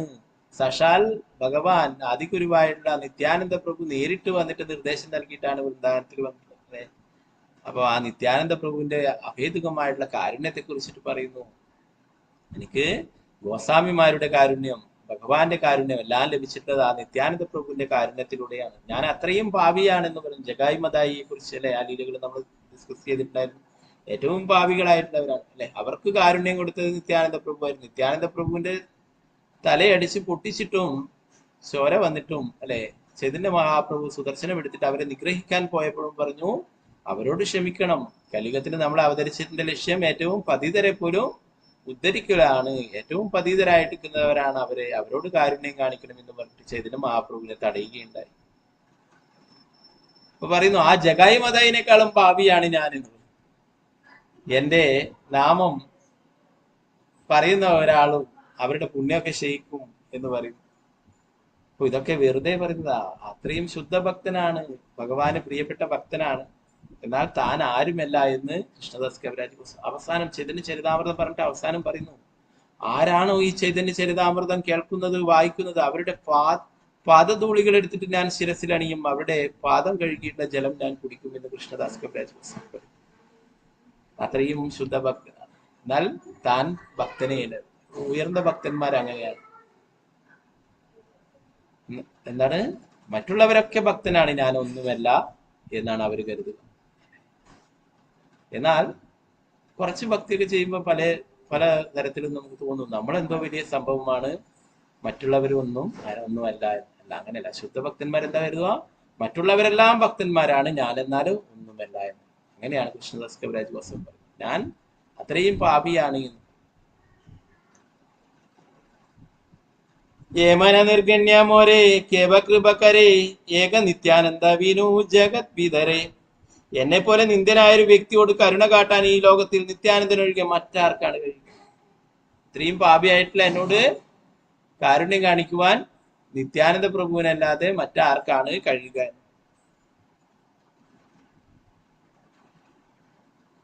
ഭാവമയമായ പ്രേമലഹരിയിൽ ഉന്മത്തനും കരുണാവതാരവുമായതിനാൽ അവിടുന്ന് ഉത്തമാതമ വിവേചനമില്ല എന്ന് പറഞ്ഞു. പ്രേമമത്ത നിത്യാനന്ദ കൃപ അവതാര ഉത്തമ അഥവ കിച്ചു നക്കരെ വിചാര. ഒരു ഉയർന്നവനാണ്, താഴ്ന്നവനാണ്, അങ്ങനെയുള്ള വിചാരമില്ലാത്ത എല്ലാവർക്കും കാരുണ്യം നൽകുന്നു. സാധാരണ രീതിയിൽ നമുക്കൊരു സത്വഗുണത്തിലുള്ള ആളോടൊക്കെ കൃഷ്ണാബോധമൊക്കെ പറഞ്ഞിട്ട് അവരെ നാമം ജപിപ്പിക്കുവാനും മറ്റുമൊക്കെ സാധിക്കുമായിരിക്കും അല്ലെ. എന്നാൽ മറ്റുള്ളവരെ നമ്മൾ കൂടുതലായിട്ട് ഏറ്റവും അധമരായിരിക്കുന്നവരെ നമ്മൾ ചിലപ്പോഴും അതിന് ശ്രമിക്കാറില്ല. എന്തുകൊണ്ടാണ്? നമ്മൾ കരുതും അത് അവരോട് ശ്രമിച്ചിട്ട് കാര്യമില്ല അല്ലെ. അങ്ങനെയല്ല. ഏറ്റവും കാരുണ്യം കാണിക്കുന്നവരെ അവരോടാണ് കൂടുതൽ കാരുണ്യം കാണിക്കുക. അതാണ്. മറ്റുള്ളവരൊക്കെ എങ്ങനെയെങ്കിലും രക്ഷപ്പെട്ടു പോകും ചിലപ്പോഴൊക്കെ, എന്നാൽ അവരോട് വേറെ ആരും കാരുണ്യം കാണിക്കാനില്ല. അതാണ് ശ്രീല പ്രഭുപാദർ ചെയ്തിട്ടുള്ളത്. അമേരിക്കയിലൊക്കെ പോയിട്ട് എന്താണ്, ഹിപ്പികളായിട്ടുള്ളവര് 4 യമ നിയമങ്ങളും പാടെ ലംഘിച്ചുകൊണ്ട് കുത്തഴിഞ്ഞ ജീവിതം നയിക്കുന്നവരെയാണ് പ്രഭുപാദര ഹിപ്പികളെയാണ് മാറ്റിയിട്ട് കൃഷ്ണഭക്തന്മാരാക്കിയിട്ടുള്ളത്. അവരോടാണ് ആദ്യം കാരുണ്യം കാണിച്ചത്. ഇതാണ്, അവരോട് വേറെ ആരും കാരുണ്യം കാണിക്കില്ല, വേറെ എങ്ങനെയും അവർ രക്ഷപ്പെടാൻ വഴിയില്ല. അതുകൊണ്ട് പ്രഭുപാദർ അവരോട് കാരുണ്യം, അവർ കഴിച്ചിട്ടുള്ള പ്ലേറ്റ് കഴുകി വെച്ചുകൊണ്ട് പ്രഭുപാദർ അവർക്ക് വേണ്ടിയിട്ട് സേവനം ചെയ്യില്ല. ഇവിടെ നിത്യാനന്ദ പ്രഭു പറയുന്നത് അങ്ങനെ ഏറ്റവും പാപികളായിട്ടുള്ളവരോട് പോലും കാരുണ്യം നൽകുന്നു. ആരാണ് യോഗ്യൻ, ആരാണ് അയോഗ്യൻ, ഇതിനെ കുറിച്ചിട്ടൊന്നും നോക്കാറില്ല. ആരാണ് ഉന്നതൻ അധമൻ എന്നൊന്നും നോക്കാതെ എല്ലാവർക്കും കാരുണ്യം നൽകിയിരുന്നു. പടയെ താരെ കരയെ നിസ്താര അതേവ നിസ്താരില മോഹനെ ദുരാചാര. തന്റെ മുന്നിൽ വീണു നമിക്കുന്ന ആരെയും അവിടുന്ന് ഉദ്ധരിക്കുന്നു. അതിനാൽ എന്നെ പോലെ പാപിയും പതീതനുമായ ഒരു വ്യക്തിയെയും അവിടുന്ന് ഉദ്ധരിച്ചിരിക്കുന്നു. ശ്രീ നിത്യാനന്ദ പ്രഭുവിന്റെ മുന്നിൽ ആരാണോ വീണ് നമസ്കരിക്കുന്നത് അവരെയൊക്കെ നിത്യാനന്ദ പ്രഭു ഉദ്ധരിക്കുന്നു എന്ന് പറയും. ആ ഒരു കൂട്ടത്തില് ഏറ്റവും പതീതനായിരിക്കുന്ന എന്നെയും അദ്ദേഹം ഉദ്ധരിച്ചിരിക്കുന്നു. മോപാഭിഷ്ടരയാനിലെ അനിലന ശ്രീ വൃന്ദാവന മോഹനെ അധമോദില ശ്രീരൂപചരണ. ഞാൻ പാപിയും അധമനുമാണെങ്കിലും അവിടുന്ന് ശ്രീ രൂപഗോസ്വാമിയുടെ പാദപത്മങ്ങളെ എനിക്ക് നൽകിയിരിക്കുന്നു. ശ്രീമദന ഗോപാല ശ്രീ ഗോവിന്ദ ദർശന കഹിബര യോഗ്യന ഹേ സയേബ കഥന. ഭഗവാൻ മദനഗോപാലിനെയും ഗോവിന്ദനെയും ഞാൻ ദർശനത്തിനെ കുറിച്ചുള്ള ഈ രഹസ്യ കാര്യങ്ങളെല്ലാം പറയാൻ പോലും ഞാൻ യോഗ്യനല്ല. വൃന്ദാവന പുരന്തര ശ്രീമദന ഗോപാല രാസവിലാസി സാക്ഷാൽ വ്രജേന്ദ്ര കുമാര. വൃന്ദാവനത്തിന്റെ മുഖ്യമൂർത്തിയായ മദനഗോപാലൻ രാസനൃത്തത്തിന്റെ ആസ്വാദകനും സാക്ഷാൽ വ്രജരാജപുത്രനുമാണ്. ശ്രീരാധ ലളിത സംഗേ രാസവിലാസ മന്മദ മന്മത മന്മത രൂപേ അൻഹര പ്രകാശ. അവിടുന്ന് ശ്രീ രാധാ ലളിത അതികളോടൊപ്പം രാസനൃത്തം ആസ്വദിക്കുന്നു. കാമദേവന്മാരെയും മോഹിപ്പിക്കുന്ന കാമദേവനായി അവിടുന്ന് പ്രത്യക്ഷപ്പെടുന്നു. താസാമാവീര ബുച്ചരി ബുച്ചരി സ്മയമനമുഖാംബുജ പീതാംബരധര സ്രഗി സാഷാൻ മന്മത മന്മത.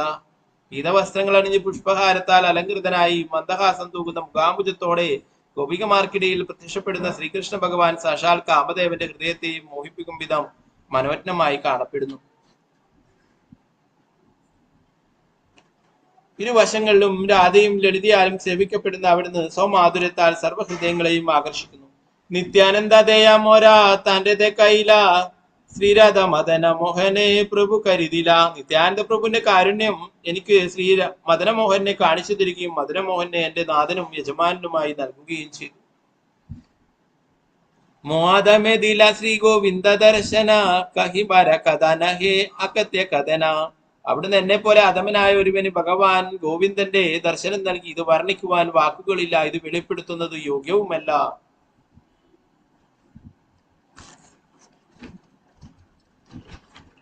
വൃന്ദാവനെ യോഗപിടെ കൽപ്പതരുവനെ രത്നമണ്ഡപതാഹേ രത്നസിംഹാസനെ ശ്രീ ഗോവിന്ദവാസിയാച്ചന പ്രജേന്ദ്രനന്ദന മാധുര്യ പ്രകാശികരേന ജഗത് മോഹന. കൽപ്പവൃക്ഷവന മധ്യേയുള്ള വൃന്ദാവനത്തിന്റെ മുഖ്യ ക്ഷേത്രത്തിലെ രത്നനിർമ്മിതമായ ശ്രീകോവിലിൽ രത്നസിംഹാസനത്തിൽ വിരാജിക്കുന്ന പ്രജേന്ദ്രനന്ദനായ ഗോവിന്ദൻ തന്റെ സമ്പൂർണ്ണ ഐശ്വര്യവും മാധുര്യവും പ്രകാശിപ്പിച്ചുകൊണ്ട് ലോകത്തെ മുഴുവൻ വശീകരിക്കുന്നു. അവിടുത്തെ ഇടതുവശത്ത് ശ്രീമതി രാധാറാണിയും അവളുടെ സഖിമാരുമാണ്. അവരുമൊത്ത് ഗോവിന്ദ ഭഗവാൻ രാസലീലയും മറ്റനേകം ലീലകളും ആസ്വദിക്കുന്നു. ബ്രഹ്മാവ് സ്വധാമത്തിലെ പത്മാസനത്തിൽ ഇരുന്നു കൊണ്ട് അവിടുന്ന് അനവതരം ധ്യാനിക്കുകയും 18 അക്ഷരങ്ങൾ അടങ്ങുന്ന മന്ത്രത്താൽ ആരാധിക്കുകയും ചെയ്യുന്നു. പ്രഭാതർ അതിന്റെ ഭാവാർത്ഥം പറയുന്നു. ബ്രഹ്മദേവൻ സ്വന്തം ലോകത്തിൽ സ്വലോകവാസികളുമൊത്ത് കൃഷ്ണനെ 18 അക്ഷരങ്ങൾ അടങ്ങുന്ന മന്ത്രത്താൽ സദാ ആരാധിക്കുന്നു. ക്ലീം കൃഷ്ണായ ഗോവിന്ദായ ഗോപിച്ചന വല്ലഭായ സ്വാഹ എന്ന് ഉള്ള മന്ത്രം, അത് ഗായത്രി മന്ത്രമാണ്. അത് പ്രഭാതർ പറയുന്നു. അതൊരു ആധികാരികമായ ആധ്യാത്മിക ഗുരുവിൽ ദീക്ഷ സ്വീകരിക്കും ദിവസം 3 തവണ ഗായത്രി മന്ത്രം ജപിക്കുന്നവർ ചെയ്യുന്നവർക്ക് അഷ്ടദശാസ്ത്ര മന്ത്രം അറിയാം.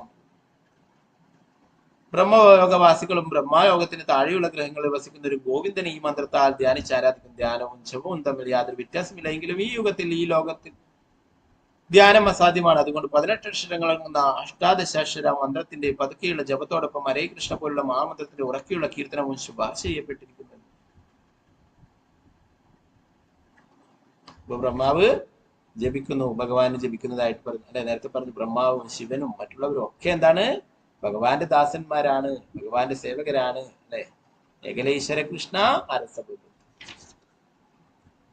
14 ലോകങ്ങളിലെ എല്ലാവരും അവിടുത്തെ ധ്യാനിക്കുകയും വൈകുണ്ഠവാസികൾ അവിടുത്തെ ഗുണങ്ങളും ലീലകളും കീർത്തിക്കുകയും ചെയ്യുന്നു.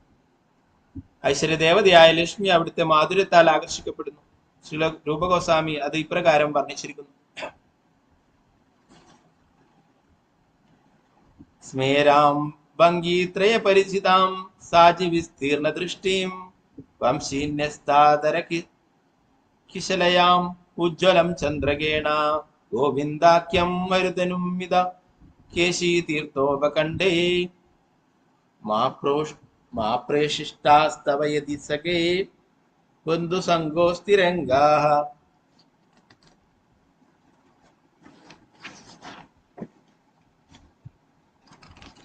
തയ്യാറായി. ഇനി 10 ശ്ലോകങ്ങൾ മാത്രം. അവിടുത്തെ ശ്രീമുഖത്ത് ഒരു പുഞ്ചിരി വിടുന്നതിന് തന്റെ കടക്കണ്ണുകളിൽ ദൃഷ്ടി പായിച്ചുകൊണ്ട് പുതുതായി കിളിർത്ത തളിരുകൾ പോലെയുള്ള തന്നുടെ അതരങ്ങളിലേക്ക് അവിടുന്ന് പുല്ലാങ്കുഴൽ ചേർത്ത് വെച്ച് ആ ത്രിഭംഗസുന്ദരമായ ദിവ്യരൂപം നിലാവെളിച്ചത്തിൽ വെട്ടിത്തിളങ്ങുന്നു. അല്ലയോ പ്രിയ സഖാവേ, നിനക്ക് യഥാർത്ഥത്തിൽ ഇഹലോകത്തിലുള്ള ബന്ധുക്കളോട് ബന്ധം നിലനിർത്തുവാൻ ആഗ്രഹമുണ്ടെങ്കിൽ യമുനാ തീരത്തെ കേശിഘട്ടത്തിൽ നിൽക്കുന്ന ഗോവിന്ദന്റെ സുസ്മേര മുഖത്തെ നീ ഒരിക്കൽ പോലും കാണാൻ ഇടയാകാത്തിരിക്കട്ടെ. രൂപഗോസ്വാമി പറയുന്നതാണ്. നിങ്ങൾക്ക് ഈ ലോകത്തില് എന്താണ്? കുടുംബം, ധനം അല്ലെ, ഭവനം അല്ലെ, ഇങ്ങനെയുള്ള ഭൗതികമായിട്ടുള്ള കാര്യങ്ങളോടൊക്കെ കൂടുതൽ അറ്റാച്ച്മെന്റ് ഉണ്ടെങ്കിൽ നിങ്ങൾ ഒരിക്കലും വൃന്ദാവനത്തിലേക്ക് പോകരുത് എന്ന് പറഞ്ഞു. അഥവാ വൃന്ദാവനത്തിൽ പോയാൽ തന്നെ ആ യമുനയുടെ തീരത്തേക്ക് പോയി. യമുനയുടെ തീരത്ത് പോയാലും ആ ശ്യാമസുന്ദരനെ നിങ്ങൾ ഒരിക്കലും നോക്കരുത് എന്ന് പറഞ്ഞു. നോക്കിയാലേ അദ്ദേഹത്തെ കണ്ടാൽ നമ്മുടെ എല്ലാ ഭൗതികമായിട്ടുള്ള ആഗ്രഹങ്ങളും ഇല്ലാതായി തീരും എന്ന് രൂപഗോസ്വാമി പറയുന്നു. എന്താണ് അത്? ഭൗതികമായിട്ടുള്ള ആൾക്കാരെ കൊണ്ട് പറയുന്നത്. അവർക്ക് എന്താണ്? അവരുടെ ഭൗതിക ആഗ്രഹങ്ങള് സാക്ഷാത്കരിക്കുവാനായിട്ട് അവർക്ക് അവിടെ പോയിട്ട് യാതൊരു കാര്യമില്ല. അല്ലെ? കൃഷ്ണപ്രേമം, കൃഷ്ണഭക്തി ചെയ്യാനായിട്ട് ആഗ്രഹിക്കുന്നവർക്ക് അവിടെ പോവാം. അത് വേണ്ടുവോളം ലഭിക്കും. അല്ലെ? നേരത്തെ നമ്മൾ പറഞ്ഞ സനാതന ഗോസ്വാമി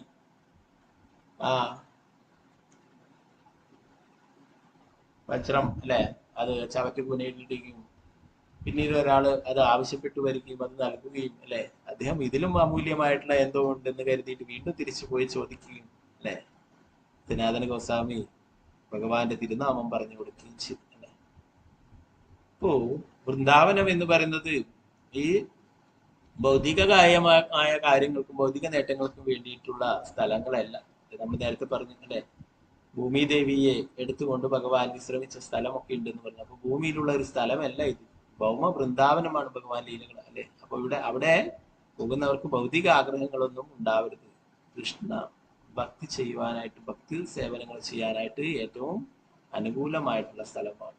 കൃഷ്ണ ഭക്തി സേവനങ്ങൾ ചെയ്യുമ്പോൾ അതിന് 1000 മടങ്ങ് ഫലം ലഭിക്കും. അതുപോലെ തന്നെ പാപകർമ്മങ്ങൾ ചെയ്യുമ്പോൾ അതിനും 1000 മടങ്ങ് പാപഫലങ്ങളും അനുഭവിക്കേണ്ടതായിട്ട് വരും. ഇവിടെ രൂപഗോസ്വാമി പറയുന്നു അങ്ങനെ പോവരുത് എന്ന് പറയുന്നു.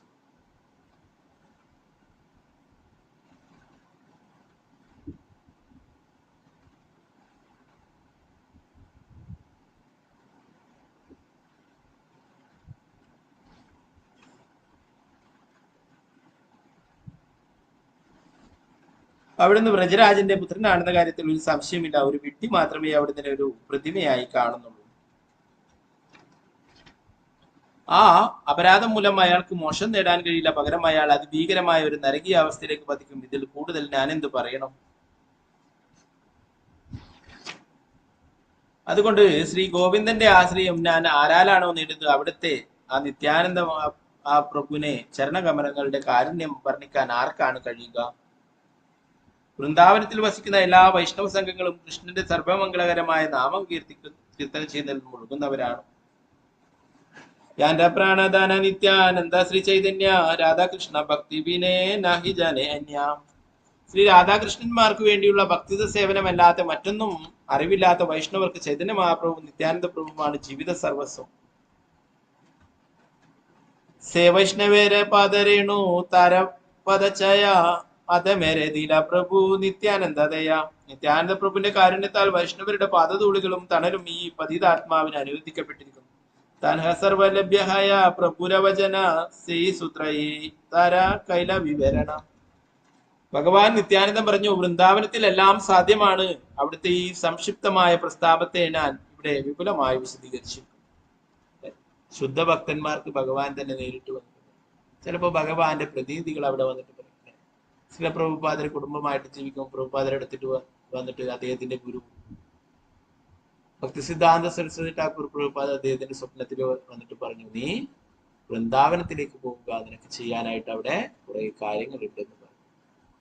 അതനുസരിച്ചിട്ടാണ് പ്രഭുപാദർ വൃന്ദാവനത്തിൽ. കൃഷ്ണദാസ് കവിരാജ് ഗോസ്വാമി പറയുന്നു, ഞാൻ ഇതെല്ലാം നേടിയത് വൃന്ദാവനത്തിൽ വന്നത് കൊണ്ടാണ്. ഇത് സാധ്യമായത് നിത്യാനന്ദ പ്രഭുവിന്റെ കൃപയാലുമാണ്.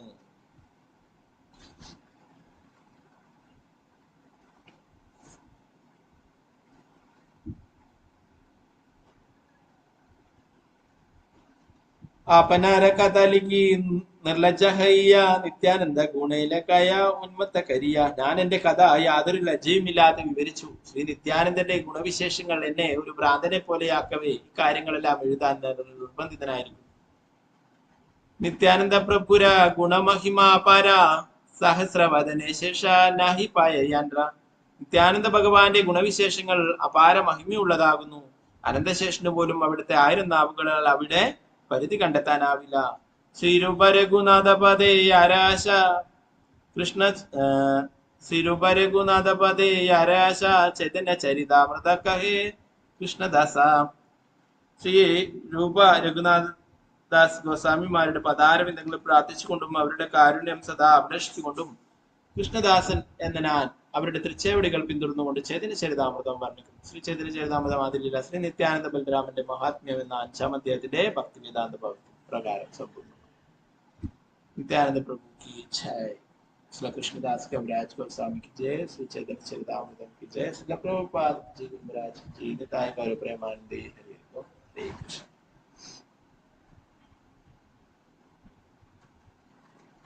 പിന്നെ ഇന്നലെ നിത്യാനന്ദ ത്രയോദശി നിത്യാനന്ദ പ്രഭുവിന്റെ ആവിർഭാവത്തിൽ അല്ലെ, ഇന്ന് ചൈതന്യ മഹാപ്രഭുവിന്റെ വേറൊരു ഭക്തനായിട്ടുള്ള ശ്രീ നരോത്തമദാസ് ഠാക്കൂറിന്റെ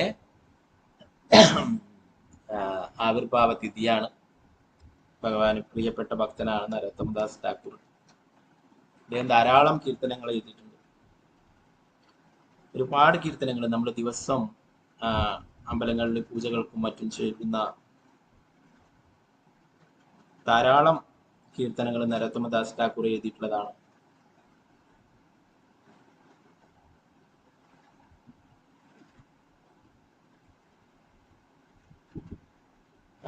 അദ്ദേഹം എഴുതിയിട്ടുള്ളതാണ് ഗുരുപൂജയ്ക്ക് ചൊല്ലുന്ന ശ്രീ ഗുരു ശരണ പത്മ എന്നുള്ളത്. അതുപോലെ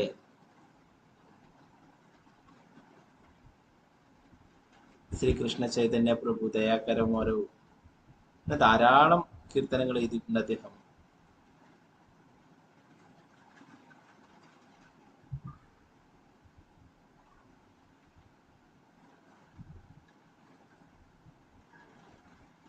അപ്പൊ അദ്ദേഹത്തിന്റെ ആവിർഭാവ തിഥിയാണിന്ന്.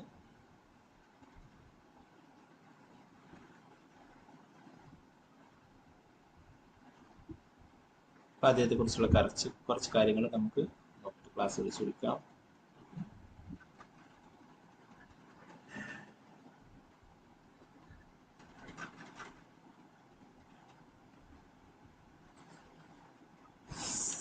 ശ്രീമദ് ഗൗരപ്രിയ ലോകനാഥ പദാബ്ജ സത്പദം രാധാകൃഷ്ണരസോന്മത്തം വന്ദേ ശ്രീമാൻ നരോത്തം. ശ്രീ ചൈതന്യ മഹാപ്രഭുവിന് ഏറെ പ്രിയപ്പെട്ട ശ്രീമദ് ലോകനാഥ് ഗോസ്വാമിയുടെ പാദകമലങ്ങളിലെ തെന്നുകരുന്ന ശ്രീ നരോത്തമദാസ് ഠാക്കൂറിനെ ഞാൻ ആരാധിക്കുന്നു. രാധാകൃഷ്ണ പ്രേമത്തിൽ അദ്ദേഹം സദാ മുഴുകിയിരിക്കുന്നു.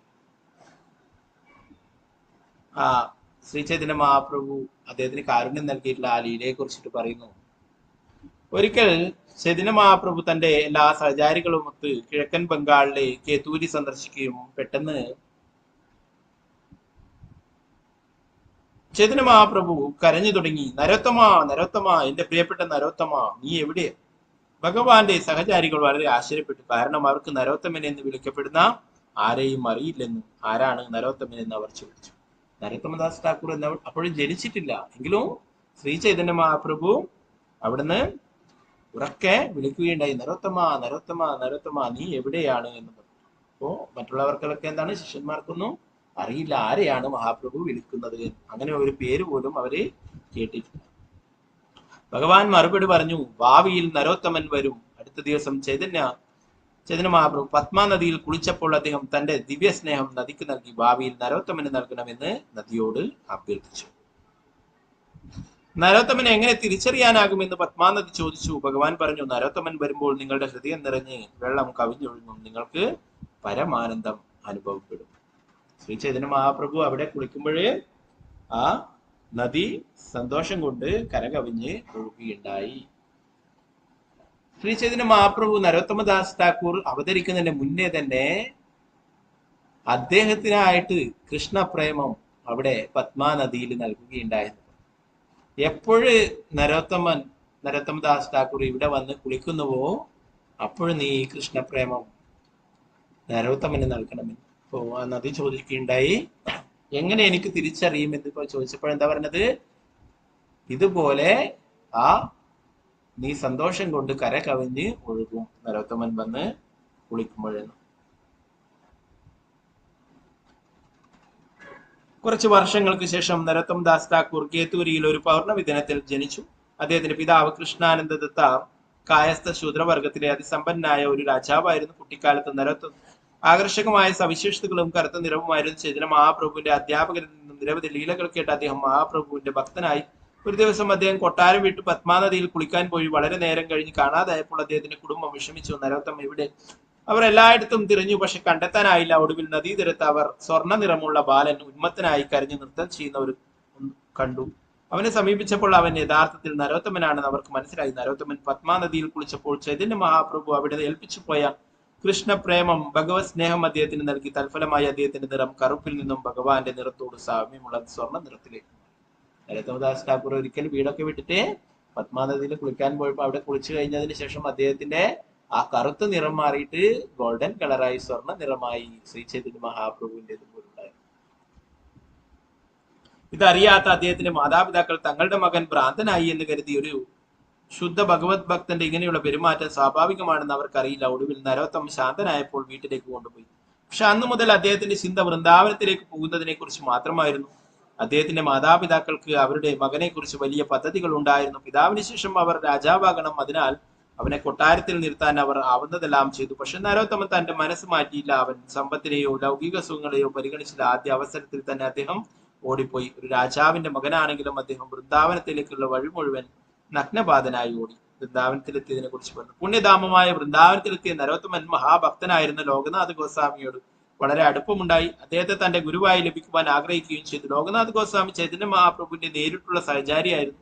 ഇപ്പോൾ വളരെ പ്രായമായി. വിനയം കാരണം അദ്ദേഹം ഒരിക്കലും ശിഷ്യരെ സ്വീകരിക്കില്ലെന്ന് പ്രതിജ്ഞയെടുത്തു. എന്നിരുന്നാലും നരോത്തമൻ ദൃഢനിശ്ചയം ചെയ്യുകയും പ്രതീക്ഷ കൈവിടാൻ വിസമ്മതിക്കുകയും ചെയ്തു. എല്ലാ ദിവസവും അദ്ദേഹം രഹസ്യമായി ലോകനാഥ് ഗോസ്വാമി പ്രഭാത കൃത്യങ്ങൾ ഉപയോഗിച്ച സ്ഥലം, ശൗചാലയം വൃത്തിയാക്കുകയുണ്ടായി. അതാണ് ലോകനാഥ് ഗോസ്വാമി വിനയം കൊണ്ട് ഞാൻ ആരെയും ശിഷ്യനെ സ്വീകരിക്കില്ല എന്ന് തീരുമാനിച്ചു. നരോത്തമദാസ് ഠാക്കൂർ തീരുമാനിച്ചു, ഞാൻ ദീക്ഷ എടുക്കുന്നുണ്ടെങ്കിൽ ഇദ്ദേഹത്തിൽ നിന്ന് മാത്രമേ ദീക്ഷ എടുക്കുള്ളൂ എന്ന്. അപ്പൊ എല്ലാ ദിവസവും ഗുരു അറിയാതെ അദ്ദേഹത്തിന് സേവനങ്ങൾ ചെയ്യുകയുണ്ടായി. ലോകനാഥ് ഗോസ്വാമി അദ്ദേഹം ആരാണ്? ഈ നരോത്തമൻ എന്ന് പറയുന്നത് ഒരു രാജാവിന്റെ പുത്രനാണ്. ലോകനാഥ് ഗോസ്വാമി വളരെ ആശ്ചര്യപ്പെട്ടു. പക്ഷെ ആരാണ് ഇത് ചെയ്യുന്നതെന്ന് മനസ്സിലായില്ല. ഒരു ദിവസം അത് നരോത്തമനാണെന്ന് അറിഞ്ഞപ്പോൾ അദ്ദേഹം അസ്വസ്ഥനും ലജ്ജിതനുമായി. എല്ലാത്തിനും വലിയ ഒരു രാജാവിന്റെ മകൻ എപ്പോഴാണ് ശൗചാലയം വൃത്തിയാക്കുന്ന പരിചാരകനായത്? ലോകനാഥ് ഗോസ്വാമിയുടെ ഹൃദയം കീഴടക്കിയ നരോത്തമൻ അദ്ദേഹത്തിന്റെ ഏക ശിഷ്യനായി മാറിയത് ഇങ്ങനെയാണ്. ലോകനാഥ് അദ്ദേഹത്തോട് പറഞ്ഞു, നിങ്ങളുടെ നിശ്ചയദാർഢ്യം എന്റേതിനേക്കാൾ ശക്തമാണ്. അതിനു പുറമെ നിങ്ങളെ പോലുള്ള ഒരു ശിഷ്യനെ ലഭിക്കുന്നത് എനിക്ക് അനുഗ്രഹമായിരിക്കും. അപ്പോ അത്രയും ഉയർന്ന ഭക്തന്മാർക്ക് മാത്രമേ ഇങ്ങനെയുള്ള സേവനങ്ങളൊക്കെ ചെയ്യാൻ പറ്റൂ.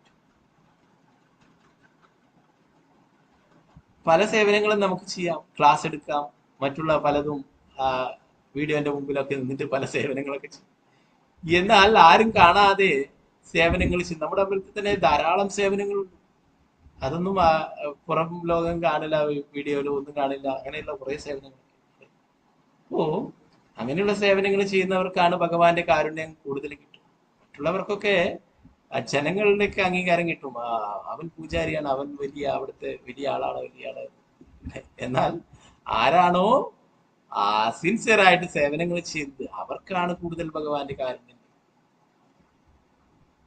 ഇവിടെ പറഞ്ഞു ലോകനാഥ് ഗോസ്വാമിക്ക് വേണ്ടിയിട്ട് സേവനങ്ങൾ ചെയ്യുകയുണ്ടായി, രാജാവിന്റെ പുത്രനായിട്ടും. അപ്പോൾ ലോകനാഥ് ഗോസ്വാമി പറഞ്ഞു, എനിക്ക് നിങ്ങളെ പോലെ ഒരു ശിഷ്യനെ ലഭിക്കുന്നത് എനിക്ക് അനുഗ്രഹമാണ്. എന്റെനേക്കാളും ശക്തനമാണ് നിങ്ങളുടെ നിശ്ചയദാർഢ്യം. പല ശുദ്ധഭക്തന്മാരും ഇങ്ങനെ വൃന്ദാവനത്തിൽ 24 മണിക്കൂറും സങ്കീർത്തനം ചെയ്തിരുന്ന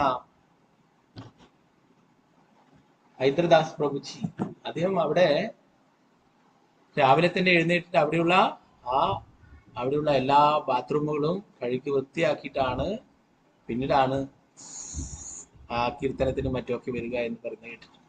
എല്ലാ ബാത്റൂമും, ബ്രഹ്മചാരികൾ ഉപയോഗിക്കുന്ന എല്ലാ ബാത്റൂമുകളും, എല്ലാ പബ്ലിക് ഉപയോഗിക്കുന്ന എല്ലാ ബാത്റൂമും ഒക്കെ കഴുകിയിട്ട് വൃത്തിയാക്കിയിട്ടാണ് അദ്ദേഹം പിന്നീട് കീർത്തനമൊക്കെ ചെയ്യുന്നത്.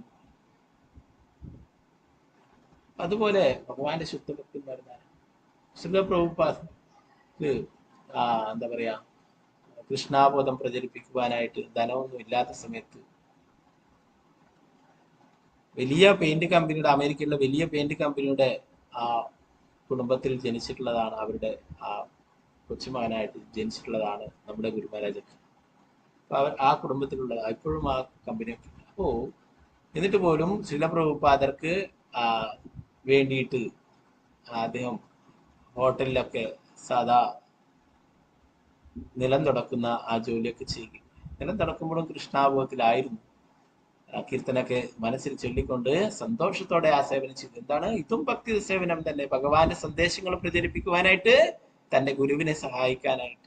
ഇത് കണ്ടിട്ടാണ് സമ്പന്നനായിട്ടുള്ള ഒരു വ്യക്തി ചോദിച്ചത്, നിങ്ങൾ ഇവിടെ തൂക്കുകാരൻ്റെ നിലം തുടക്കുന്ന ജോലി ചെയ്യുന്നു, നിങ്ങൾ ഇത്രമാത്രം എന്താണ് സന്തോഷം? എനിക്ക് കോടികളുണ്ട്, എന്നാൽ എനിക്ക് സന്തോഷമില്ല. അപ്പൊ അതിന്റെ കാര്യം ഗുരു മഹാരാജ് പറഞ്ഞു കൊടുക്കും. അപ്പൊ അങ്ങനെ ധാരാളം ഗുരു മഹാരാജ് വേറൊരു അവസരത്തിൽ അവിടെ കുറച്ച് സമയം എയർപോർട്ടിൽ സമയമുണ്ടായിരുന്നു. പഴയ കാലങ്ങളിൽ, ഇപ്പോഴാണ് പല കമ്പനികളൊക്കെ ക്ലീനിങ്ങിനൊക്കെ ആക്കുന്നത്. അന്നത്തെ കാലം ഇപ്പോ എത്ര ഡോളർ കിട്ടും ഒരു ബാത്റൂം വൃത്തിയാക്കിയാലൊക്കെ ചോദിച്ചു. അങ്ങനെ അവിടെയുള്ള കുറച്ച് സമയം എയർപോർട്ടിൽ സമയം ഉണ്ടായിരുന്നു. അപ്പൊ അവിടെയുള്ള ബാത്റൂം ഒക്കെ ക്ലീൻ ചെയ്തിട്ട് ആ പണം കൃഷ്ണാബോധം പ്രചരിപ്പിക്കുവാനായിട്ട് ഉപയോഗിച്ചു. അപ്പോ അത്രയും ഉയർന്ന ഭക്തന്മാർക്ക് മാത്രമേ ഇത്രയും എളിമയോടെ ചെറിയ സേവനങ്ങൾ പോലും ചെയ്യാൻ സാധിക്കുന്നു. അപ്പൊ ഇവിടെ ഗുരുവിന്റെ കാരുണ്യം ലഭിക്കുകയുണ്ടായി. ചൈതന്യ മഹാപ്രഭുവിന് പ്രിയപ്പെട്ട ലോകനാഥ് ഗോസ്വാമി നരോത്തം ദാസ് താക്കൂറിനെ ശിഷ്യനായിട്ട് സ്വീകരിക്കാമെന്ന് തീരുമാനമെടുക്കുകയുണ്ടായി. അതിനാണ് ആ ശിഷ്യനിലൂടെ എന്റെ മഹത്വം ലോകം മതി. എന്നാൽ അദ്ദേഹത്തിന് തന്റെ പ്രശസ്തിയൊന്നും ആഗ്രഹം ഉണ്ടായിരുന്നില്ല. ഈ കൃഷ്ണദാസ് കവിരാജ് ഗോസ്വാമിക്ക് ചൈതന്യ ചരിതാമൃതത്തിലെ ഏറിയ പങ്കും പറഞ്ഞു കൊടുത്തിട്ടുള്ളത് ശ്രീ ലോകനാഥ് ഗോസ്വാമിയാണ്. എന്നാൽ അദ്ദേഹം ഒരു നിബന്ധന വെക്കുകയുണ്ടായി, എവിടെയും എന്റെ പേര് പരാമർശിക്കരുത്.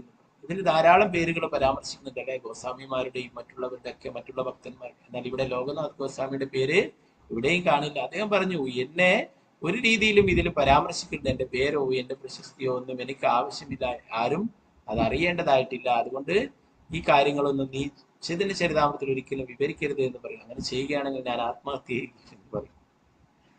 നമ്മളൊക്കെ എന്തെങ്കിലും പേര് വരാനായിട്ട് ആഗ്രഹിക്കുന്നല്ലേ, എന്റെ പേര് വരണം, ഏറ്റവും മുകളിൽ എന്റെ പേര് വേണം, അല്ലെ വലിയ ലെറ്ററിൽ എന്റെ പേര് വേണം.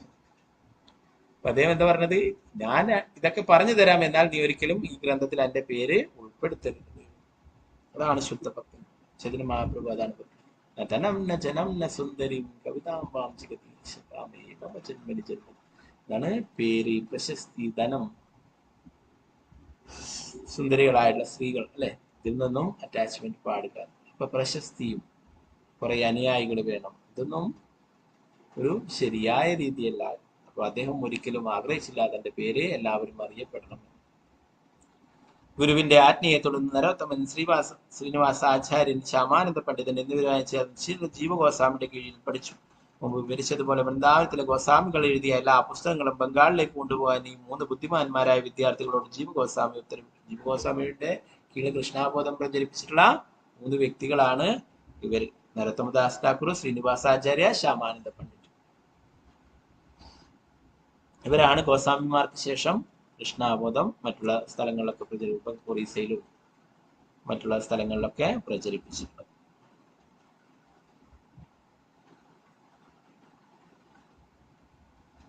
ബംഗാളിലേക്ക് പുസ്തകങ്ങൾ കൊണ്ടുപോകാൻ ഇവരോട് ആവശ്യപ്പെട്ടു. അവിടെ താമസക്കാരായ വൈഷ്ണവർക്ക് അവ പകർത്തി പഠിക്കാനും കാളവണ്ടിയിൽ പുസ്തകങ്ങളുടെ വലിയൊരു ശേഖരം എത്തിച്ച ശേഷം നരോത്തമൻ സ്വന്തം പട്ടണമായ കേതൂരിയിലേക്ക് മടങ്ങി. തന്റെ പിതാവ് മരിച്ചുവെന്നും ചൈതന്യ മഹാപ്രഭുവിന്റെ ഭക്തനായ തന്റെ ബന്ധു ഇപ്പോൾ രാജാവാണെന്നും അദ്ദേഹം കണ്ടെത്തി. തനിക്കായി ഒരു ലളിതമായ ജീവിതം ഇഷ്ടപ്പെട്ട നരോത്തമൻ സമ്പന്നമായ കൊട്ടാരത്തിൽ ജീവിക്കുവാൻ ആഗ്രഹിച്ചില്ല. രാജാവ് ദയോടെ അദ്ദേഹത്തിന് ചണ്ഡിമണ്ഡപ എന്ന സ്ഥലത്ത് ഒരു കുടിൽ നൽകി. നരോത്തം തന്റെ കൂടുതൽ സമയവും അവിടെ കൃഷ്ണാബോധം പ്രചരിപ്പിക്കുകയും വൈദിക ആചാരങ്ങൾ ചെയ്യുന്നതിൽ വിദഗ്ധരും അതേസമയം ഭഗവാൻ കൃഷ്ണനോട് ഭക്തിയില്ലാതെ സ്മാർത്ഥ ബ്രാഹ്മണരെ പരാജയപ്പെടുത്തുകയും ചെയ്തു. ഒരു ദിവസം നരോത്തമൻ തന്റെ സുഹൃത്ത് രാമചന്ദ്ര കവിരാജിനോടൊപ്പം പുറത്തു പോയപ്പോൾ കാളിക്ഷേത്രത്തിൽ ബലിയർപ്പിക്കുവാൻ പോത്തുകളെയും ആടുകളെയും കൊണ്ടുപോകുന്ന അഴകുള്ള 2 സഹോദരങ്ങളെ കണ്ടു.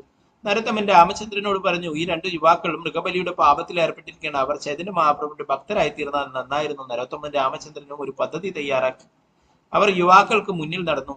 മൃഗങ്ങളെ അറുക്കുന്നതിൽ നിന്നും ഒരാളുടെ ലഭിക്കുന്ന കർമ്മത്തെക്കുറിച്ച് ചർച്ച ചെയ്തു. 2 ആൾക്കാര് മൃഗങ്ങളെ കാളിക്ക് ബലിയർപ്പിക്കാനായിട്ട് കൊണ്ടുപോകുന്നു. അപ്പോ അതിൽ നിന്നും അവരെ പിന്തിരിപ്പിക്കുവാനായിട്ട് ഒരു പദ്ധതി ഇട്ടിട്ട്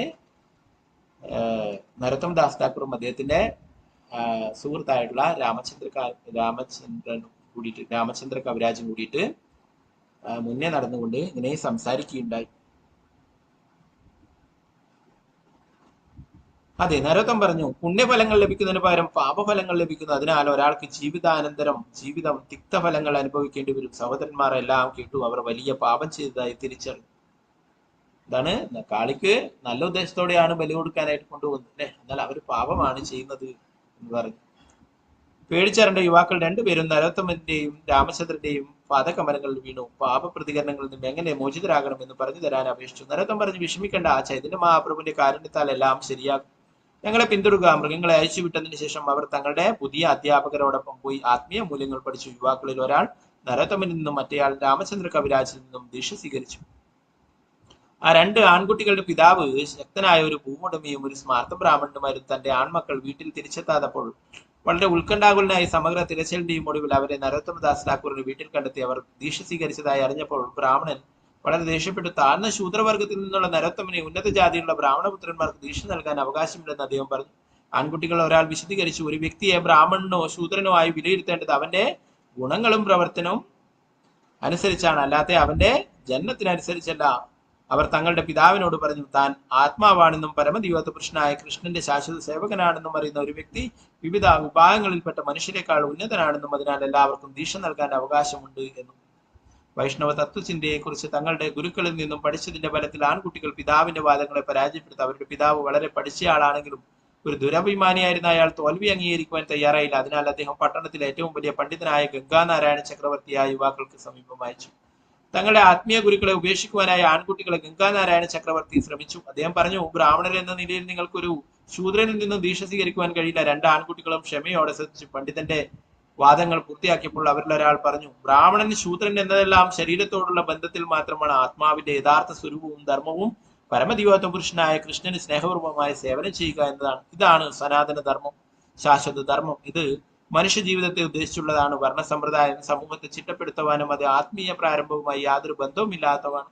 ഈ വാക്കുകൾ കേട്ടപ്പോൾ ഗംഗാനാരായണന്റെ ഹൃദയം മധുവായി. ആൺകുട്ടികൾക്ക് ആത്മീയ കാര്യങ്ങൾ ഇത്ര ആഴത്തിലുള്ള ധാരണയുണ്ടായെന്ന് കേട്ട് അയാൾ അത്ഭുതപ്പെട്ടു. പണ്ഡിതന്റെ സ്വാഭാവിക കൃഷ്ണാബോധം അവരുടെ സഹവാസത്താൽ ഉണർന്നിരുന്നു. അദ്ദേഹം താഴ്മയോടെ അവരുടെ ഗുരുവായ ശ്രീ നരോത്തമദാസ് ഠാക്കൂറിനെ സമീപിച്ച് ദീക്ഷ സ്വീകരിച്ചു.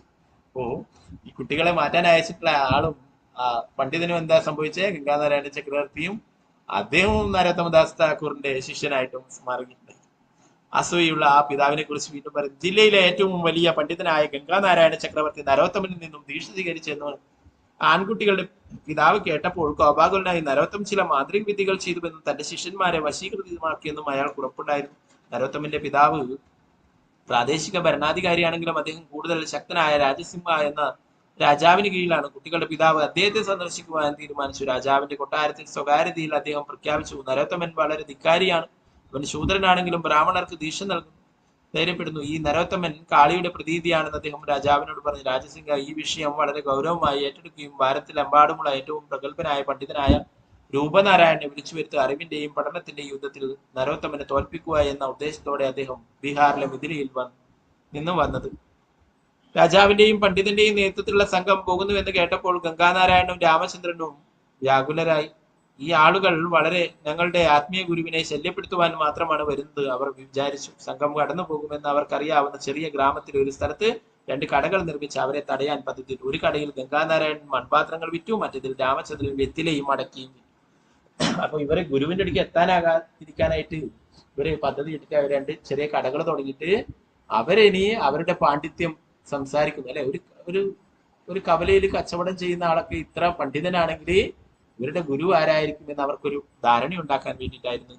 ഈ ഇനങ്ങൾക്കായി യാത്രക്കാർ അവരുടെ അടുത്തെത്തുമെന്ന് അവർക്ക് ഉറപ്പുണ്ടായിരുന്നു. സംഘം ഗ്രാമത്തിലെത്തിയപ്പോൾ പണ്ഡിതന്റെ സഹായികൾ മൺപാത്രങ്ങൾ വാങ്ങാൻ വന്നു. കടയുടമ തികഞ്ഞ സംസ്കൃതം സംസാരിക്കുന്നതായി കണ്ടപ്പോൾ അവർ വളരെ ആശ്ചര്യപ്പെട്ടു. സ്വയമേവ അവർ തത്വചിന്തയെ കുറിച്ചുള്ള ഒരു ചർച്ച ആരംഭിച്ചു. തുടർന്നുള്ള ശക്തമായ സംഭാഷണത്തിൽ കടയുടമ അവരെ തോൽപ്പിച്ചു. അടുത്തതായി അവർ വെറ്റില കടയിലേക്ക് പോയി. അവിടെയും അത് തന്നെ സംഭവിച്ചു.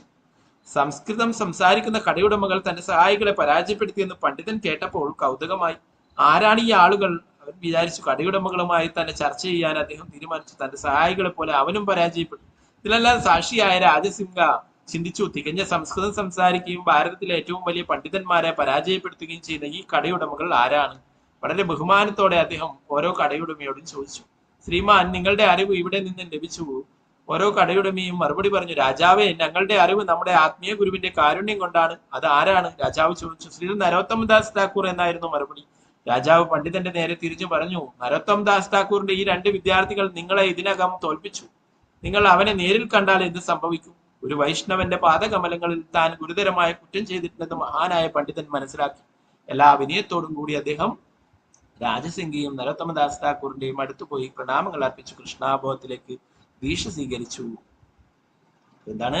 എല്ലാവരും വിമർശിക്കുവാനായിട്ടും പരാജയപ്പെടുത്തുവാനായിട്ടും വന്നിട്ടുള്ളവരൊക്കെ അവസാനം പരാജയം സംഭവിച്ചിട്ട് ദീക്ഷ സ്വീകരിക്കുകയുണ്ടായിരുന്നു. അവസാനമായിട്ട് തീരാറായി. ചൈതന്യ മഹാപ്രഭുവിന്റെ വിഗ്രഹത്തെ കുറിച്ചിട്ട് പറഞ്ഞു. ഒരിക്കൽ ഒരു യാത്ര ചെയ്യുമ്പോൾ നരോത്തം ഒരു ബ്രാഹ്മണന്റെ വീട്ടിൽ ചെന്നു. ബ്രാഹ്മണൻ തന്റെ കലവറയിൽ ഒരു അപകടകാരിയായ സർപ്പത്തെ കുറിച്ച് പറഞ്ഞു. ആരെങ്കിലും അടുക്കുമ്പോൾ ഈ സർപ്പം മൂർച്ഛത്തിൽ ചീറുന്നു. അദ്ദേഹം പറഞ്ഞു. ഒന്നും മിണ്ടാത്ത നരോത്തം ഉടനെ കലവറയിൽ പ്രവേശിച്ചു. ബ്രാഹ്മണനും കുടുംബവും അതിഥിയുടെ സുരക്ഷയെ ഭയപ്പെട്ട് ചൈതന്യ മഹാപ്രഭുവിന്റെ മനോഹരമായ ഒരു വിഗ്രഹം കൈവശമാക്കി നരോത്തമദാസ് ഠാക്കൂർ സുരക്ഷിതമായി പുറത്തേക്ക് ഇറങ്ങുന്ന അവർ സന്തോഷത്തോടെ കണ്ട് അദ്ദേഹം വിശദീകരിച്ചു. സർപ്പം വിഗ്രഹത്തെ കാത്തു സൂക്ഷിക്കുകയായിരുന്നു.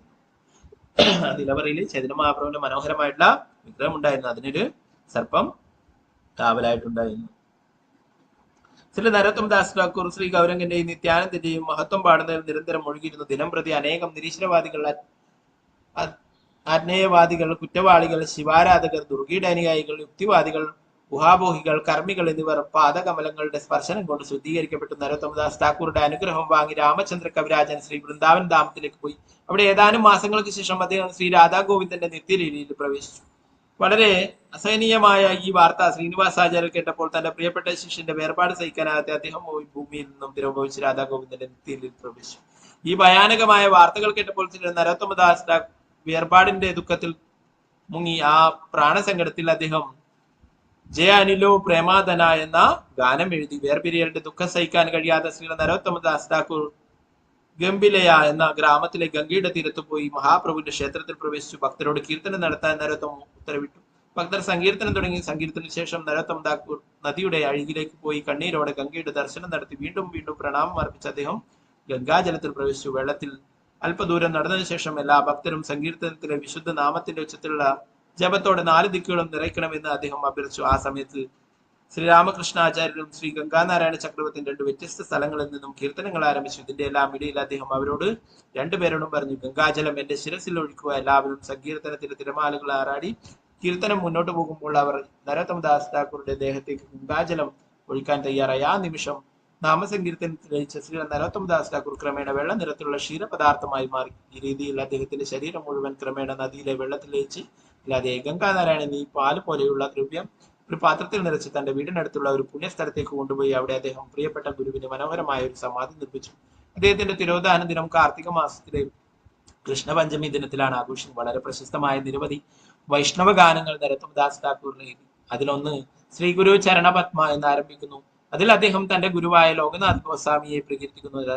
നരോത്തമദാസ് ഠാക്കൂർ കൃഷ്ണലീലയിലെ ചമ്പക മഞ്ജരിയാണ്. അദ്ദേഹത്തിന്റെ സമാധി വൃന്ദാവനത്തിലെ രാധാ ഗോകുലനന്ദന്റെ ക്ഷേത്ര അങ്കണത്തിലാണ്. ശ്രീ നരോത്തമദാസ് ഠാക്കൂർ की जय. നമുക്ക് ഇപ്പോഴും വൃന്ദാവനത്തിൽ പോയാൽ അവിടെ ഉണ്ട് അദ്ദേഹം പൂജിച്ചിരുന്ന ആ ഭഗവാന്റെ മനോഹരമായിട്ടുള്ള രൂപം ഉണ്ട്. അവിടെ ഗോകുലാനന്ദ രാധാ ഗോകുലാനന്ദ എന്ന് പറഞ്ഞിട്ടുള്ള ക്ഷേത്രമുണ്ട്. അവിടെയാണ് അദ്ദേഹത്തിന്റെ സമാധി ഉള്ളത്. ധാരാളം കീർത്തനങ്ങൾ എഴുതിയിട്ടുള്ളതാണ് നരോത്തമദാസ് ഠാക്കൂർ. അപ്പോൾ അദ്ദേഹത്തിന്റെ ആവിർഭാവ തിഥിയാണ്. ഭഗവാന് പ്രിയപ്പെട്ട ഭക്തനാണ്. അപ്പൊ അദ്ദേഹം ഒരിക്കൽ തന്റെ ശിഷ്യന്മാരെ ശൂദ്രന്മാരുടെ ശിഷ്യന്മാരാണെന്ന് പറഞ്ഞിട്ട് അപമാനിച്ചപ്പോൾ ഒരിക്കൽ അദ്ദേഹം ആദ്യം അദ്ദേഹത്തെ സമാധി ഇരുത്തിയിട്ടുണ്ടായിരുന്നു. അപ്പൊ അവിടെ പോയിട്ട് ശിഷ്യന്മാർ കരഞ്ഞ് പ്രാർത്ഥിച്ചപ്പോൾ അദ്ദേഹം ആ സമാധിയിൽ നിന്നും എഴുന്നേറ്റ് വരികയും അവരുടെ കൂടെ വീണ്ടും സങ്കീർത്തനം ഒക്കെ പ്രചരിപ്പിക്കുകയും പിന്നെ അവസാനമാണ് ഈ സമാധി നടന്നതിനായിട്ട് പറയുന്നത്. അവിടെ ഗംഗാ നദിയിൽ സമാധിയായതിനെ കുറിച്ചിട്ട് പറയും. അപ്പോൾ ഭഗവാന്റെ ശുദ്ധ ഭക്തനാണ് നരോത്തമദാസ് ഠാക്കൂർ. അപ്പോൾ അദ്ദേഹം പാടിയുള്ള ധാരാളം കീർത്തനങ്ങളാണ് നമ്മൾ ഇസ്കോണിലൊക്കെ ദിവസവും ഉള്ള പൂജകൾക്കൊക്കെ പാടുന്നത്. ഓക്കെ, നമുക്ക് ആ വൈഷ്ണവാചാര്യനോട് പ്രാർത്ഥിക്കാം. നമുക്കും കൃഷ്ണപ്രേമം അല്ലെ, അദ്ദേഹം ജനിക്കുന്നതിന്റെ മുന്നേ തന്നെ ശ്രീ ചൈതന്യ മഹാപ്രഭു അദ്ദേഹത്തിന് വേണ്ടിയിട്ട് കൃഷ്ണപ്രേമം മാറ്റി വെച്ചിട്ടുണ്ടായിരുന്നു പത്മാവതി. ഓക്കെ, ഹരേ കൃഷ്ണ. ശ്രീല പ്രഭുപാദ് की जय, गुरु महाराज की जय, निताय गौर प्रेमानंदे, हरे रूपम हरे कृष्ण. നാളെ മുതൽ നമുക്ക് ഭാഗവതം പുതിയ ചാപ്റ്റർ തുടങ്ങാം, 23ാമത്തെ ചാപ്റ്റർ. ഓക്കെ, അപ്പോൾ എല്ലാവർക്കും ശ്ലോകം ചൊല്ലാം. ഓക്കെ, ഞാൻ ഇന്നലെ പിന്നെ പകുതിയാക്കി വെച്ചത് നിത്യാനന്ദ പ്രഭുവിൻ്റെ അത് കംപ്ലീറ്റ് ആക്കാന്ന് വെച്ചിട്ടാണ്. ഓക്കെ, അപ്പോൾ വേറെ ഒന്നും ഇല്ലെങ്കിൽ നമുക്ക് ക്ലാസ് പിടിച്ചെടുക്കാം. എല്ലാവർക്കും നന്ദി. ഹരേ കൃഷ്ണ. പഞ്ചകൽപതരൂപശ്ച കൃപാ സിന്ധുഭ്യവച പതിതാനം പാവനേഭ്യോ വൈഷ്ണവേഭ്യോ നമഃ. അനന്തകോടി വൈഷ്ണവ